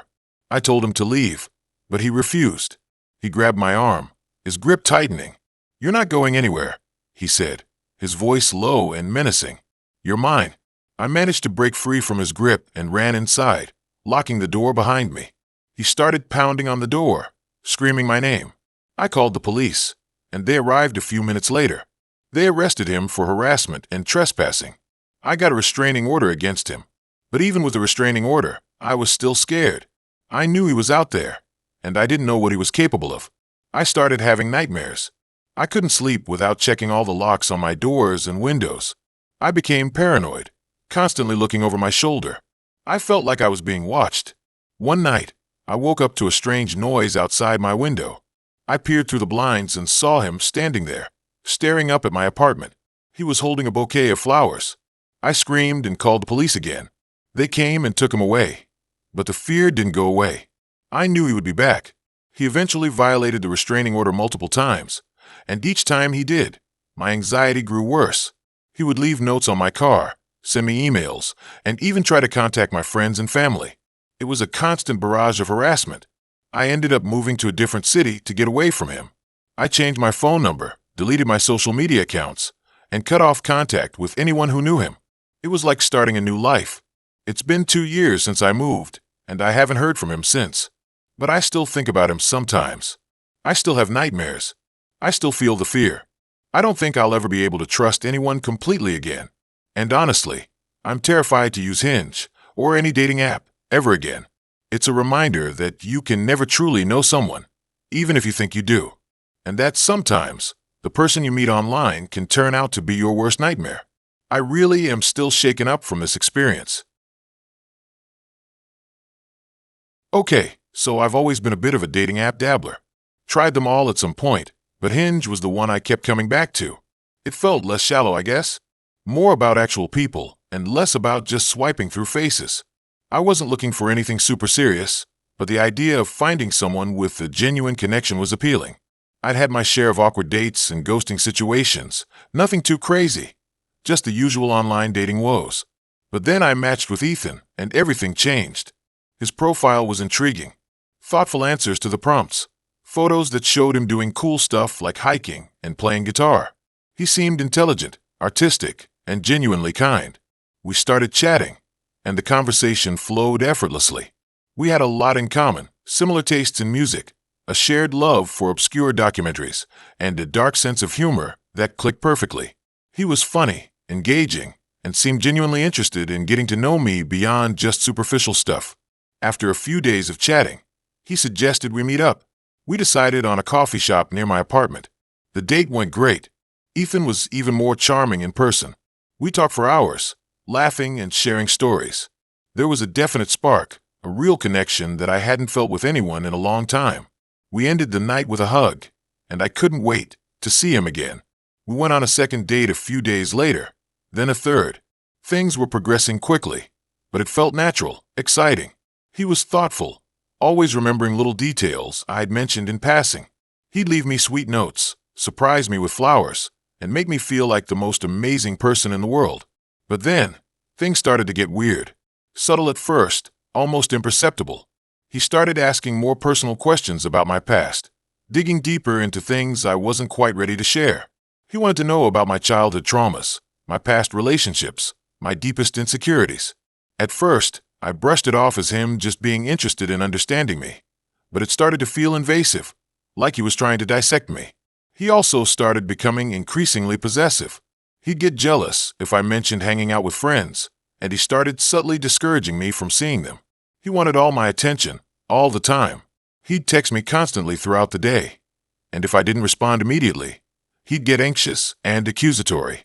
I tried to talk to him about it, to express my concerns, but he'd always turn it around on me, making me feel like I was being unreasonable, like I was the one with the problem. He was incredibly manipulative, and I found myself constantly second-guessing my own feelings, wondering if I was just overreacting. One night, I woke up to find him standing over me, just staring. It was dark, and I couldn't see his face clearly, but the intensity of his gaze sent a shiver down my spine. When I asked him what he was doing, he just said he was making sure I was okay. He said he had a nightmare and wanted to check on me. I tried to believe him, but something felt off, deeply wrong. I started noticing other strange things. He seemed to know things about me that I hadn't told him. Details about my daily routine, conversations I'd had with friends, even things I'd searched for online. It was like he was watching me, constantly monitoring my every move. I started feeling paranoid, like I was being followed. I'd catch glimpses of him in places I didn't expect him to be. Outside my work, near my gym, even outside my apartment building when I knew he wasn't supposed to be there. I tried to convince myself it was just a coincidence, but I knew in my heart that it wasn't. Then came the dreams, the nightmares. Vivid, disturbing visions of Ethan lurking in the shadows, watching me, whispering my name. I'd wake up in a cold sweat, heart racing, convinced that he was in the room with me. I started sleeping with a knife under my pillow. One day, I decided to do some digging. I searched Ethan's name online, hoping to find something, anything, that would explain his strange behavior. What I found was far worse than I could have ever imagined. There were articles, news reports, blog posts, all detailing a series of disappearances, young women who had vanished without a trace. And in each case, there was a common thread, a man named Ethan, who had met them on dating apps. My blood ran cold. I felt like the world was spinning. I knew, with a certainty that chilled me to the bone, that I was in danger. I packed a bag, grabbed my keys, and ran. I didn't tell anyone where I was going, didn't leave a note. I just disappeared. I went to a friend's house in another state, where I stayed for weeks, terrified to go outside, constantly looking over my shoulder. I eventually went to the police, told them everything. They launched an investigation, but Ethan was gone. He'd vanished without a trace, leaving no forwarding address, no digital footprint. It was like he'd never existed. To this day, they haven't found him. I moved to a new city, changed my name, and tried to rebuild my life. But the fear never really goes away. I still have nightmares about Ethan, about his dark eyes and his twisted smile. I see him in crowds, in strangers' faces. Every time my phone buzzes, I jump, convinced it's him. I haven't used a dating app since. I don't think I ever will again. The thought of putting myself out there, of opening myself up to that kind of vulnerability, is just too terrifying. What happened with Ethan changed me, scarred me in a way that I don't think I'll ever fully recover from. I'm constantly looking over my shoulder. The worst part is, I still don't know if he truly was the cause of those disappearances, or if it was someone else. I just know he caused mine for a while. What happened next still haunts my dreams. I feel guilty for the women, as if I was too late to stop him. He stole my innocence and replaced it with terror. I'm constantly afraid he will find me again one day. So yeah, that was my experience with Hinge. Be careful out there, I suppose. You never really know who's on the other side of that screen. Okay, so I'm not usually one for dating apps. I always felt like they were a highlight reel of everyone trying to be their best selves, which, let's be honest, is rarely the real deal. But after my last relationship imploded in a spectacular dumpster fire of miscommunication and unspoken resentment, I decided to give Hinge a try. The whole designed to be deleted thing appealed to me. I figured, what's the worst that could happen? Famous last words, right? I matched with this guy named Liam. He was objectively attractive, brooding artist type, with a jawline that could cut glass. His profile was full of travel photos and philosophical quotes. He seemed deep, introspective, exactly the kind of antidote I needed to my ex's relentless surface-level optimism. Looking back, the first red flag was how intensely he pursued me. We matched, and within an hour, he commented on every single one of my photos and prompts. It was flattering, sure, but also a little much. Like he was trying too hard. I brushed it off. I was just being cynical, right? He was just enthusiastic. We messaged back and forth for a week, and the conversations were surprisingly good. He asked thoughtful questions, listened attentively, and seemed genuinely interested in getting to know me. He even remembered details from earlier conversations, which was a welcome change from the usual "hey" and "what's up" I was used to. But then, the second red flag popped up. He was a little too interested. He started asking about my daily routine, my work schedule, when I usually went to bed. Again, I told myself I was overreacting. He was just trying to make conversation. He was curious. We finally met up for coffee. He was even more attractive in person, but there was something off. His eyes were too intense, his smile a little too practiced. He dominated the conversation, steering it back to himself whenever I tried to talk about my own life. He kept touching my arm, my hand, my knee, subtle but constant. I felt a little suffocated. After the date, he walked me back to my car. As I was getting in, he leaned in close and whispered, "I had such a great time. I can't wait to see you again soon." He didn't ask if I wanted to see him again. He just declared it. Red flag number 3, waving frantically in my face. I should have ended it then. I should have unmatched him and blocked his number. But I didn't. I was lonely, and he was persistent. And honestly, a small part of me was intrigued. I wanted to see how far he would go. We went on a few more dates. Each one was more uncomfortable than the last. He was constantly testing my boundaries, pushing for more physical intimacy than I was comfortable with. He started showing up unannounced at my work, bringing me lunch or flowers.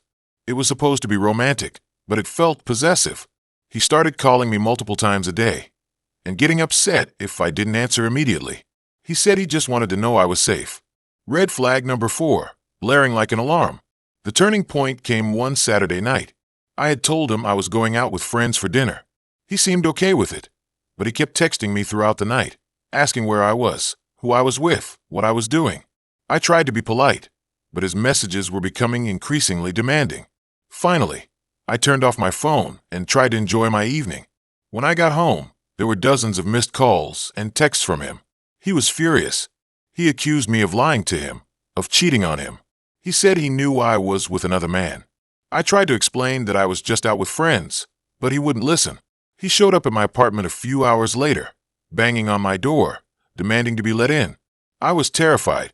I called the police, but by the time they arrived, he was gone. I spent the rest of the night huddled in my apartment, shaking with fear. The next morning, I went to the police station and filed a restraining order. It was a long and difficult process, but eventually I got it. Liam disappeared for a while. I thought it was over. I started to feel safe again. Then, a few months later, I started getting strange emails. They were anonymous, but they contained personal information about me. Things that only Liam would have known. They were unsettling, but not overtly threatening. Just creepy. I changed my email address, but the emails kept coming. They started to escalate. The sender threatened to expose my secrets, to ruin my life. I was terrified again. I went back to the police, but they said there was nothing they could do unless the threats became more specific. One night, I came home from work and found my apartment had been broken into. Nothing was stolen, but my belongings had been rearranged. My clothes were scattered on the floor, my furniture was overturned, and my walls were vandalized with hateful messages. I knew it was Liam. I packed a bag and left. I didn't go back. I moved to a different city, changed my name, and cut off contact with everyone I knew. I was starting over. I still look over my shoulder every day.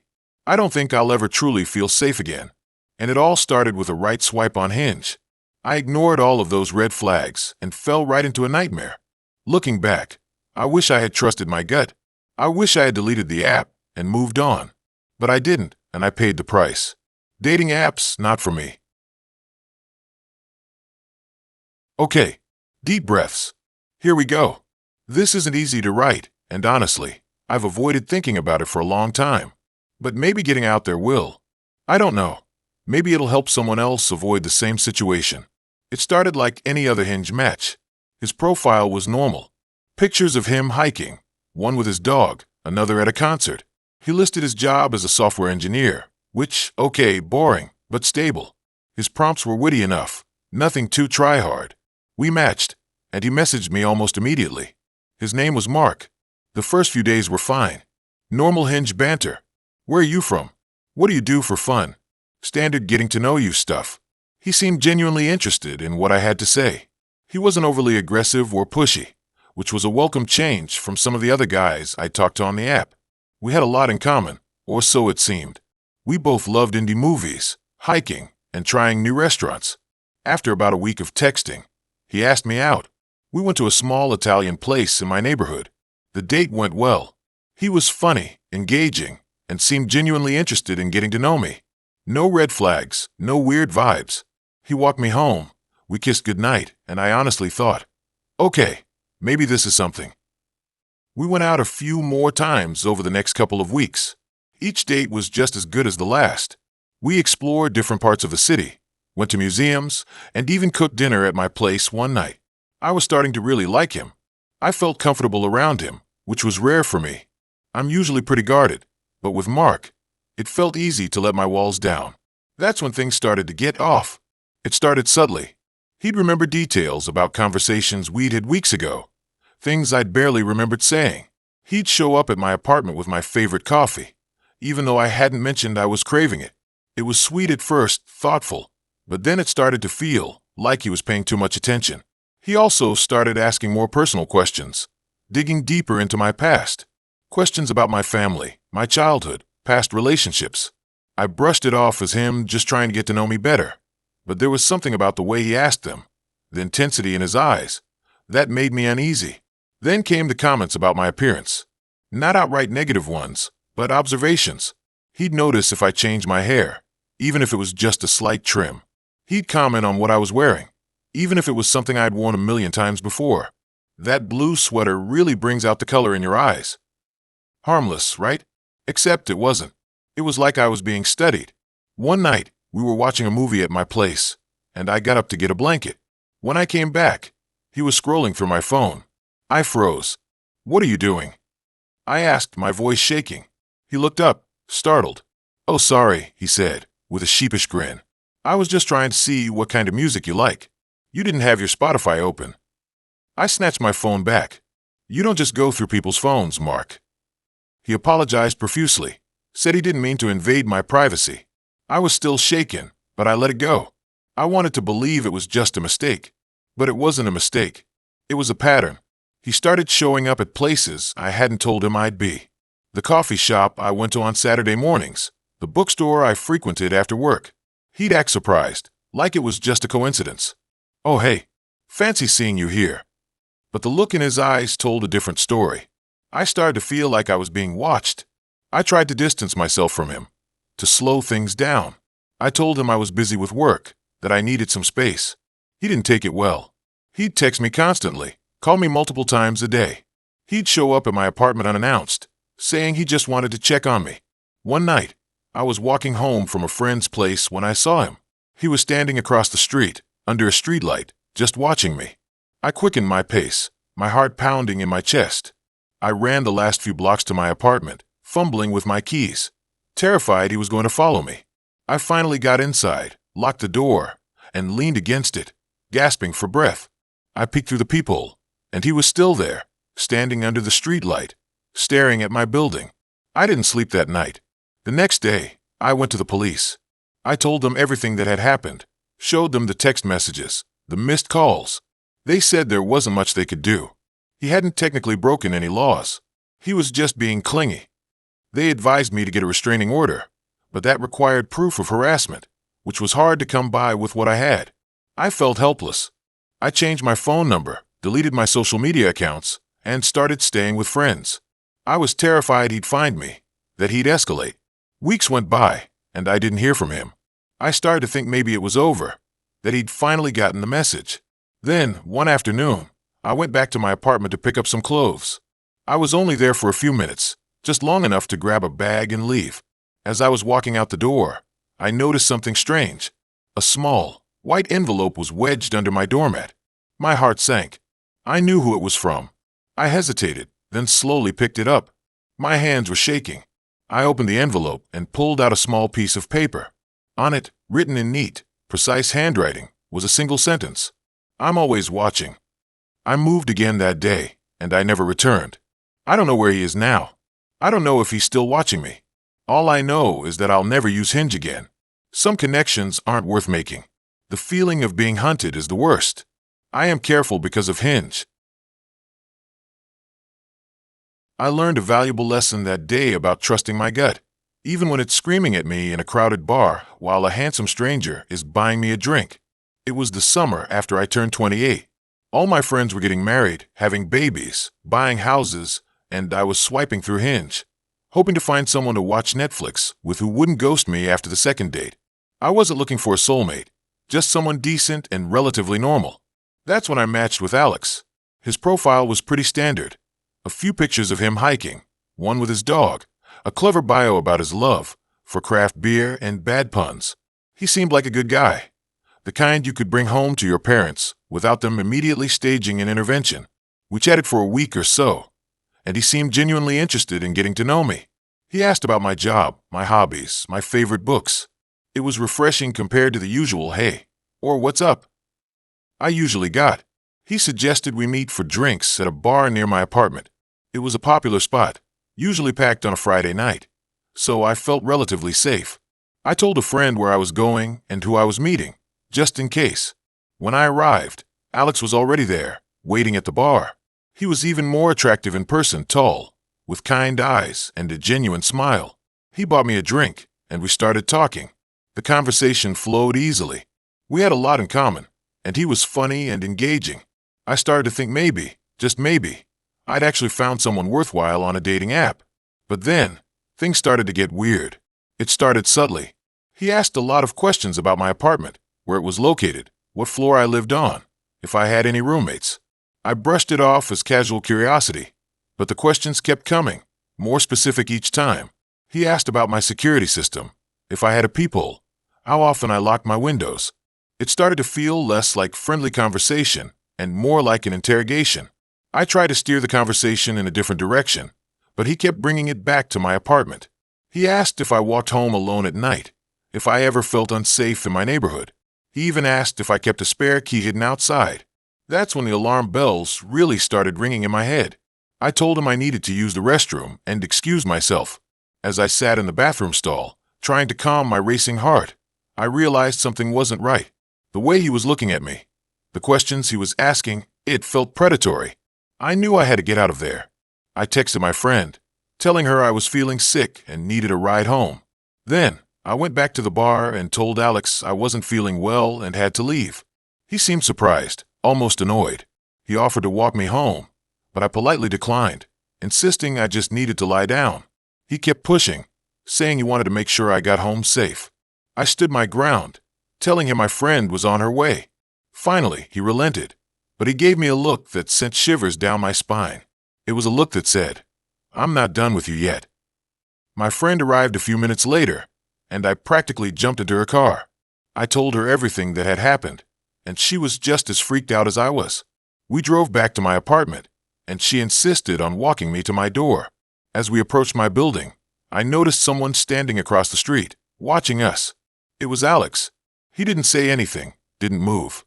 He just stood there, staring at me with that same unsettling look in his eyes. I quickly unlocked my door, rushed inside, and slammed it shut, locking all the bolts. I peeked through the peephole, and he was still there, across the street, watching. I called the police, but by the time they arrived, he was gone. I spent the rest of the night huddled in my apartment, terrified. I couldn't sleep, couldn't eat, couldn't shake the feeling that I was being watched. The next day, I blocked Alex on Hinge and all other social media platforms. I changed my locks, installed a security system, and started carrying pepper spray. For weeks, I was paranoid, constantly looking over my shoulder, convinced that Alex was lurking somewhere nearby. I eventually moved to a different apartment in a different neighborhood. I never saw Alex again, but the experience left a lasting impact. I'm much more cautious about who I meet online, and I always trust my gut, no matter how irrational it may seem. That day, I learned that sometimes the most dangerous people are the ones who seem the most normal, that charm and good looks can be a mask for something much more sinister, and that trusting your instincts can save your life. Hinge isn't where I'm going to find my significant other. Okay, so I'm not usually one for online dating. I always felt like it was kind of impersonal, but after my last relationship imploded spectacularly, my friends convinced me to give Hinge a try. It's for relationships, not just hookups, they said. You might actually find someone decent. So, reluctantly, I created a profile. I put up some semi-decent pictures, wrote a witty bio, and started swiping. That's when I matched with Liam. Looking back, I should have seen the warning signs plastered all over his profile, but at the time, I was blinded by what I thought was genuine interest. His pictures were staged. Not like professional photo shoot staged, but carefully curated. Like he'd spent hours choosing the perfect angles and filters. There was one of him hiking, another of him volunteering at an animal shelter, and a few of him looking pensively out of coffee shop windows. He looked perfectly nice. Too perfect, maybe. But again, I ignored the little voice in the back of my head. His prompts were even more telling. One said, "My greatest strength is my empathy." Okay, that's nice, but it felt performative. Another said, "I'm looking for someone who is open-minded and willing to explore the depths of human connection." Depths of human connection? What does that even mean? Alarm bells should have been ringing, but I was too busy being flattered that someone seemingly so profound was interested in me. The conversation started off normal enough. We talked about our jobs, our hobbies, our favorite movies, but it quickly became intense. He'd ask me these incredibly personal questions, probing into my past traumas and insecurities. At first, I thought it was just him being deep and trying to get to know me on a deeper level. But then it started feeling like an interrogation. He'd remember every detail I told him, even the ones I barely registered myself. He'd bring them up weeks later, twisting them into arguments or using them to manipulate me. He also had this way of love-bombing me. He'd shower me with compliments, tell me I was the most amazing, intelligent, beautiful woman he'd ever met. He'd text me constantly, all day, every day. If I didn't respond immediately, he'd get anxious and start sending me a barrage of messages. It felt suffocating, but I was so caught up in the attention that I didn't realize how unhealthy it was. We met up for our first date a week after we matched. He chose a small, out-of-the-way restaurant. I should have suggested a more public place, but I didn't want to seem closed off or unadventurous. As he put it, the date itself was strange. He spent most of the time talking about himself, his accomplishments, his philosophies. He barely asked me anything about myself. He kept staring at me, too, like he was trying to see through me. It made me incredibly uncomfortable, but I chalked it up to nerves. After the date, he texted me, "I felt such a deep connection with you tonight. I think we're destined to be together." Destined to be together? After one date? That's when the red flags really started waving. But by that point, I was already emotionally invested. I wanted to believe that he was genuine, that I'd finally found someone who understood me. Over the next few weeks, The relationship escalated quickly. He pressured me to spend all my time with him, isolating me from my friends and family. He became increasingly jealous and possessive, accusing me of flirting with other men, even when I was just talking to a waiter. He started controlling my behavior, telling me what I could wear, who I could talk to, where I could go. One night, we were arguing about something stupid, and he suddenly grabbed my arm. Not hard, but enough to make me flinch. That was the moment I realized I was in danger. I tried to break up with him, but he wouldn't let me. He cried. He begged. He promised he'd change. He said he couldn't live without me, that I was his soulmate. I was terrified. It took me weeks to finally break free. I had to get my friends involved, change my number, and even get a restraining order. He stalked me for months, sending me threatening messages and showing up at my apartment. I was constantly looking over my shoulder, afraid of what he might do. Even now, years later, I still have nightmares about Liam. I'm still hesitant to trust people, especially men. I learned a hard lesson about online dating and the importance of listening to my gut. Looking back, the warning signs were there from the beginning. The staged pictures, the intense prompts, the rapid escalation, the controlling behavior. They were all red flags that I ignored. I was so desperate for connection that I overlooked the danger signs, and it almost cost me everything. Now, I realize that being alone is far better than being with someone who makes you feel afraid. I'll never ignore my instincts ever again. The depths of human connection turned out to be the depths of my own personal hell. Okay, so I need to preface this by saying I'm a pretty level-headed person. I don't scare easily, and I tend to look for rational explanations before jumping to conclusions. But what happened to me after matching with someone on Hinge? I still can't fully explain it. And honestly, just thinking about it makes my skin crawl. I was using Hinge after a particularly brutal breakup. You know, the usual rebound thing, trying to convince myself I was ready to move on. I wasn't really looking for anything serious, just someone to grab a drink with and maybe take my mind off things. Then I matched with Liam. His profile was intriguing. Not your typical Hinge bro. He had these brooding, artistic photos, black and white shots of him in what looked like abandoned buildings, close-ups of his hands covered in paint, that kind of thing. His prompts were thoughtful, a little dark, but in a way that felt almost magnetic. He said he was a sculptor, worked mostly with metal, and that he found beauty in decay. I know, it sounds like a total cliché now, but at the time, I was hooked. We started chatting, and the conversations were intense right away. He wasn't into small talk. He wanted to talk about life, death, the meaning of existence. He asked me about my fears, my dreams, my deepest insecurities. It was way too much, way too fast, but I was drawn to it. It felt different from the mindless swiping and surface-level conversations I was used to. After a few days of this, he asked me out. He suggested meeting at a gallery opening in a part of town I didn't know very well. I hesitated. Something felt off, but I told myself I was being paranoid.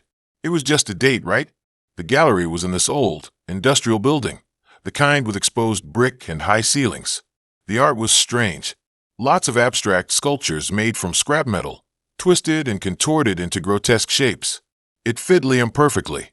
When I met him, he was even more intense in person. Tall, pale, with piercing blue eyes that seemed to look right through me. He was wearing all black, and he had this way of moving that was almost unsettling, like a predator sizing up its prey. We spent the evening wandering through the gallery, him explaining the art in this hushed, almost reverent tone. He talked about how metal held memories, how it absorbed the energy of the things it had witnessed. It was all a bit much, but I was still intrigued. Then he started talking about his own work. He said he was working on a new piece, something that would capture the essence of human emotion. He wouldn't tell me what it was, but he said it was his most ambitious project yet. As the night went on, Liam became more and more intense. He kept touching my arm, staring into my eyes, asking me questions about my past. He wanted to know about my relationships, my family, my childhood traumas. It felt like an interrogation, not a date. I started to feel really uncomfortable. I told him I had to go, that I wasn't feeling well. He didn't try to stop me, but he gave me the strange, knowing look that made my blood run cold. He said, "I understand, but you can't run from your true self." I practically ran out of the gallery and into a waiting Uber. I didn't breathe easy until I was back in my apartment. Doors locked, curtains drawn. I blocked Liam on Hinge and tried to forget the whole thing. But that's when the weirdness really started. A few days later, I started getting messages from an unknown number. Just a single word each time. Watched. Seen. Known. I blocked the number, but the messages kept coming from different numbers. It was like he was toying with me. Then I started noticing things in my apartment. Small things, like a book moved from one shelf to another, or a picture framed slightly askew. I told myself I was imagining it, that I was just paranoid, but the feeling of being watched grew stronger every day. One night, I woke up to a noise in my living room. I grabbed a knife from the kitchen and crept out of my bedroom. The TV was on, playing static, and on the screen, scrawled in what looked like blood, was a single word: Liam. I screamed and ran back to my bedroom, slamming the door and locking it. I called the police, but when they arrived, the TV was off, and there was no sign of anything amiss. They said I was probably just stressed and suggested I get some rest. I didn't sleep that night. I spent the entire night huddled in my bed, clutching the knife, listening to every creak and groan of the building. The next day, I decided I had to do something. I couldn't live like this, constantly looking over my shoulder, wondering when Liam was going to strike again. I did some digging online and found his address, an old warehouse on the outskirts of the city. I know it was a stupid idea, but I felt like I had no choice. I had to confront him, to make him stop. I drove out to the warehouse that afternoon. It was even more creepy and isolated than I had imagined. The building was dark and dilapidated, with boarded-up windows and graffiti-covered walls. I hesitated for a moment, then took a deep breath and walked inside. The air was thick with dust and the smell of metal. The warehouse was filled with sculptures, the same twisted, grotesque creations I had seen at the gallery. Then I saw him. Liam was standing in the center of the warehouse, working on something. He was shirtless, his body covered in sweat and metal shavings. He didn't seem to notice me. I walked closer, and that's when I saw what he was working on. It was a sculpture, a life-sized figure of a woman, contorted into a position of terror. And the face was mine. I gasped, and Liam turned around. He smiled, a slow, predatory smile that made my skin crawl. "I've been waiting for you," he said. "I knew you'd come." He started walking towards me, and I backed away, my heart pounding in my chest. "Stay away from me," I said, my voice trembling. "I can't," he said. "You're part of my art now. You're part of me." He lunged at me, and I screamed. I don't know what happened next. Everything went black. I woke up in a hospital bed, my head throbbing. The police were there, asking me questions. They said they found me unconscious in the warehouse, next to Liam's body. He was dead. They said he had been working on the sculpture for months, that he had become obsessed with me after our date. They found evidence of stalking, harassment, and even kidnapping. They said he was a dangerous man, a psychopath. They never found out exactly what happened in the warehouse. All I know is that I'm alive, and he's not. But I'll never forget the terror of that night, the feeling of being hunted, the realization that someone I met on Hinge could be capable of such evil. I haven't touched a dating app since. The thought of it still makes me sick. Okay, so I'm not usually one for sharing super personal stuff online, especially not stuff that makes me sound, well, a little unhinged myself. But honestly, I wish someone had warned me about this Hinge experience. Maybe if I'd heard a similar story, I would have run a mile. It started like any other dating app story. Freshly single after a messy breakup, I downloaded Hinge, hoping to find some distraction, maybe a few laughs. I'm pretty average looking, nothing special, and I usually just go for guys who seem normal. You know, good jobs, decent hobbies, no obvious red flags plastered across their profile. Then I matched with Liam. Liam was different. He wasn't conventionally handsome, not in the typical Hinge handsome way, but he had this intense gaze in his photos, this kind of brooding energy that I found strangely captivating. His profile was sparse, just a few quirky answers to the prompts, hinting at sharp wit and a bit of a dark side. He said his biggest fear was dying without truly experiencing something real, and his go-to karaoke song was Hurt by Johnny Cash. Dramatic, I know, but for some reason, it appealed to me. We started chatting, and he was just as intriguing in messages. He wasn't your typical flirtatious guy. He didn't shower me with compliments or cheesy pickup lines. He asked deep, thought-provoking questions, challenging my perspectives and making me think about things in a new way. He talked about philosophy, art, and the search for meaning in a meaningless world. He was stimulating. We met up for coffee a few days later, and the connection was even stronger in person. He was even more intense than I expected, his eyes dark and piercing, his voice a low rumble that sent shivers down my spine. He listened intently when I spoke, making me feel like I was the only person in the room. We talked for hours, losing track of time, and when we finally said goodbye, I felt a strange pull, this undeniable feeling that I needed to see him again. We started seeing each other regularly after that. Dinners, museums, long walks in the park. He was always engaging, always challenging, always there. He was intensely focused on me when we were together, making me feel like I was the most important person in his world. It was intoxicating. But then things started to shift. He started asking more personal questions, probing into my past, my insecurities, my deepest fears. At first, I didn't think much of it. I figured he was just trying to get to know me better. But the questions became more and more intrusive, more and more specific.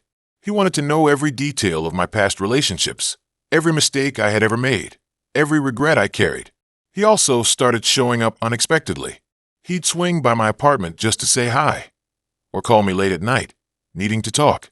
He'd say he just wanted to be close to me, that he couldn't stand the thought of being apart. At first, I found it endearing, a sign of his intense affection. But then it started to feel suffocating. I started noticing other strange things too. He seemed to know things about me that I hadn't told him.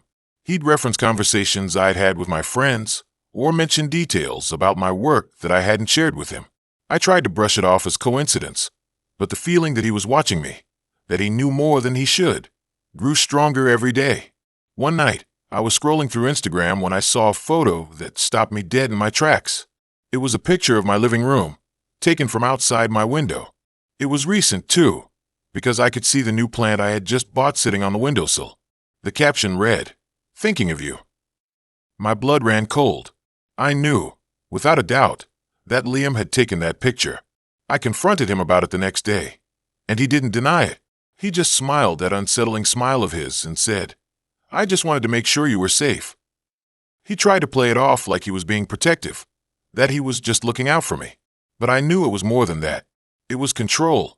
It was obsession. I tried to break up with him, but it wasn't easy. He was incredibly manipulative, guilt-tripping me, begging me to stay, promising to change. He said he couldn't live without me, that I was the only thing that made his life worth living. I felt trapped, like I was caught in a web of his making. It took weeks of agonizing arguments and increasingly desperate pleas, but I finally managed to end things. I blocked him on all social media, changed my phone number, and even considered moving apartments. I was terrified of what he might do. For a while, things were quiet. I didn't hear from him, didn't see him anywhere. I started to breathe a little easier, thinking maybe he had finally gotten the message. Then one day, I received a package in the mail. It was a small, unmarked box. Inside, there was a single object, a framed photo of me, sleeping in my bed. On the back, scrawled in messy handwriting, was a single word: forever.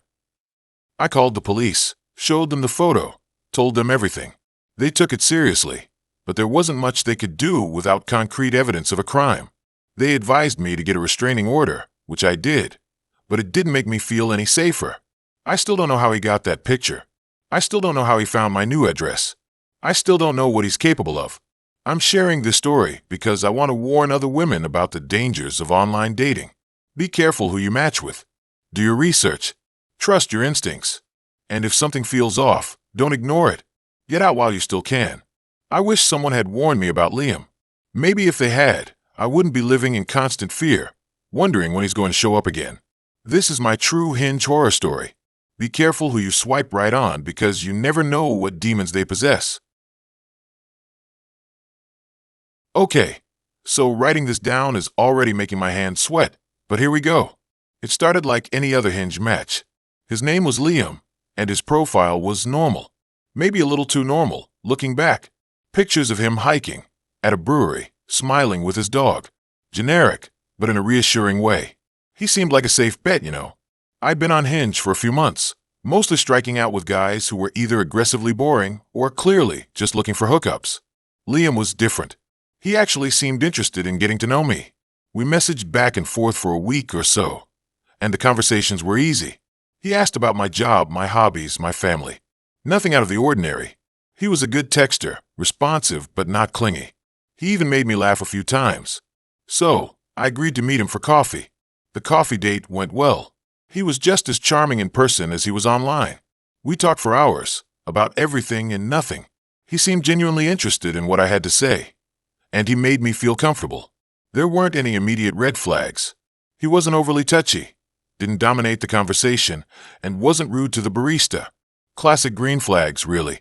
By the end of the date, I was actually looking forward to seeing him again. We went on a few more dates over the next few weeks. Movies, dinner, a walk in the park. Each time, I felt more comfortable with him. He was kind, considerate, and seemed to genuinely care about my feelings. He even remembered small details about things I told him. I started to think maybe, just maybe, this could be something real. Then things started to get weird. It started subtly. Little things that I couldn't quite put my finger on. He started showing up at places I hadn't told him I'd be. Once, I was grabbing lunch with a friend, and he just happened to be there, eating alone at a nearby table. He said it was a coincidence, that he just liked the restaurant. I brushed it off, but it felt off. Another time, I mentioned in passing that I was going to a yoga class. The next day, he texted me saying he decided to try yoga too, and asked if I knew of any good studios. I suggested the one I went to, and wouldn't you know it, he ended up in the same class as me. Again, he said it was just a coincidence. The coincidences kept piling up. He started asking me questions about my schedule, about where I lived, about my friends. At first, I didn't think anything of it. I thought he was just trying to get to know me better. But then the questions became more pointed, more intrusive. He wanted to know exactly when I left for work, when I got home, who I talked to during the day.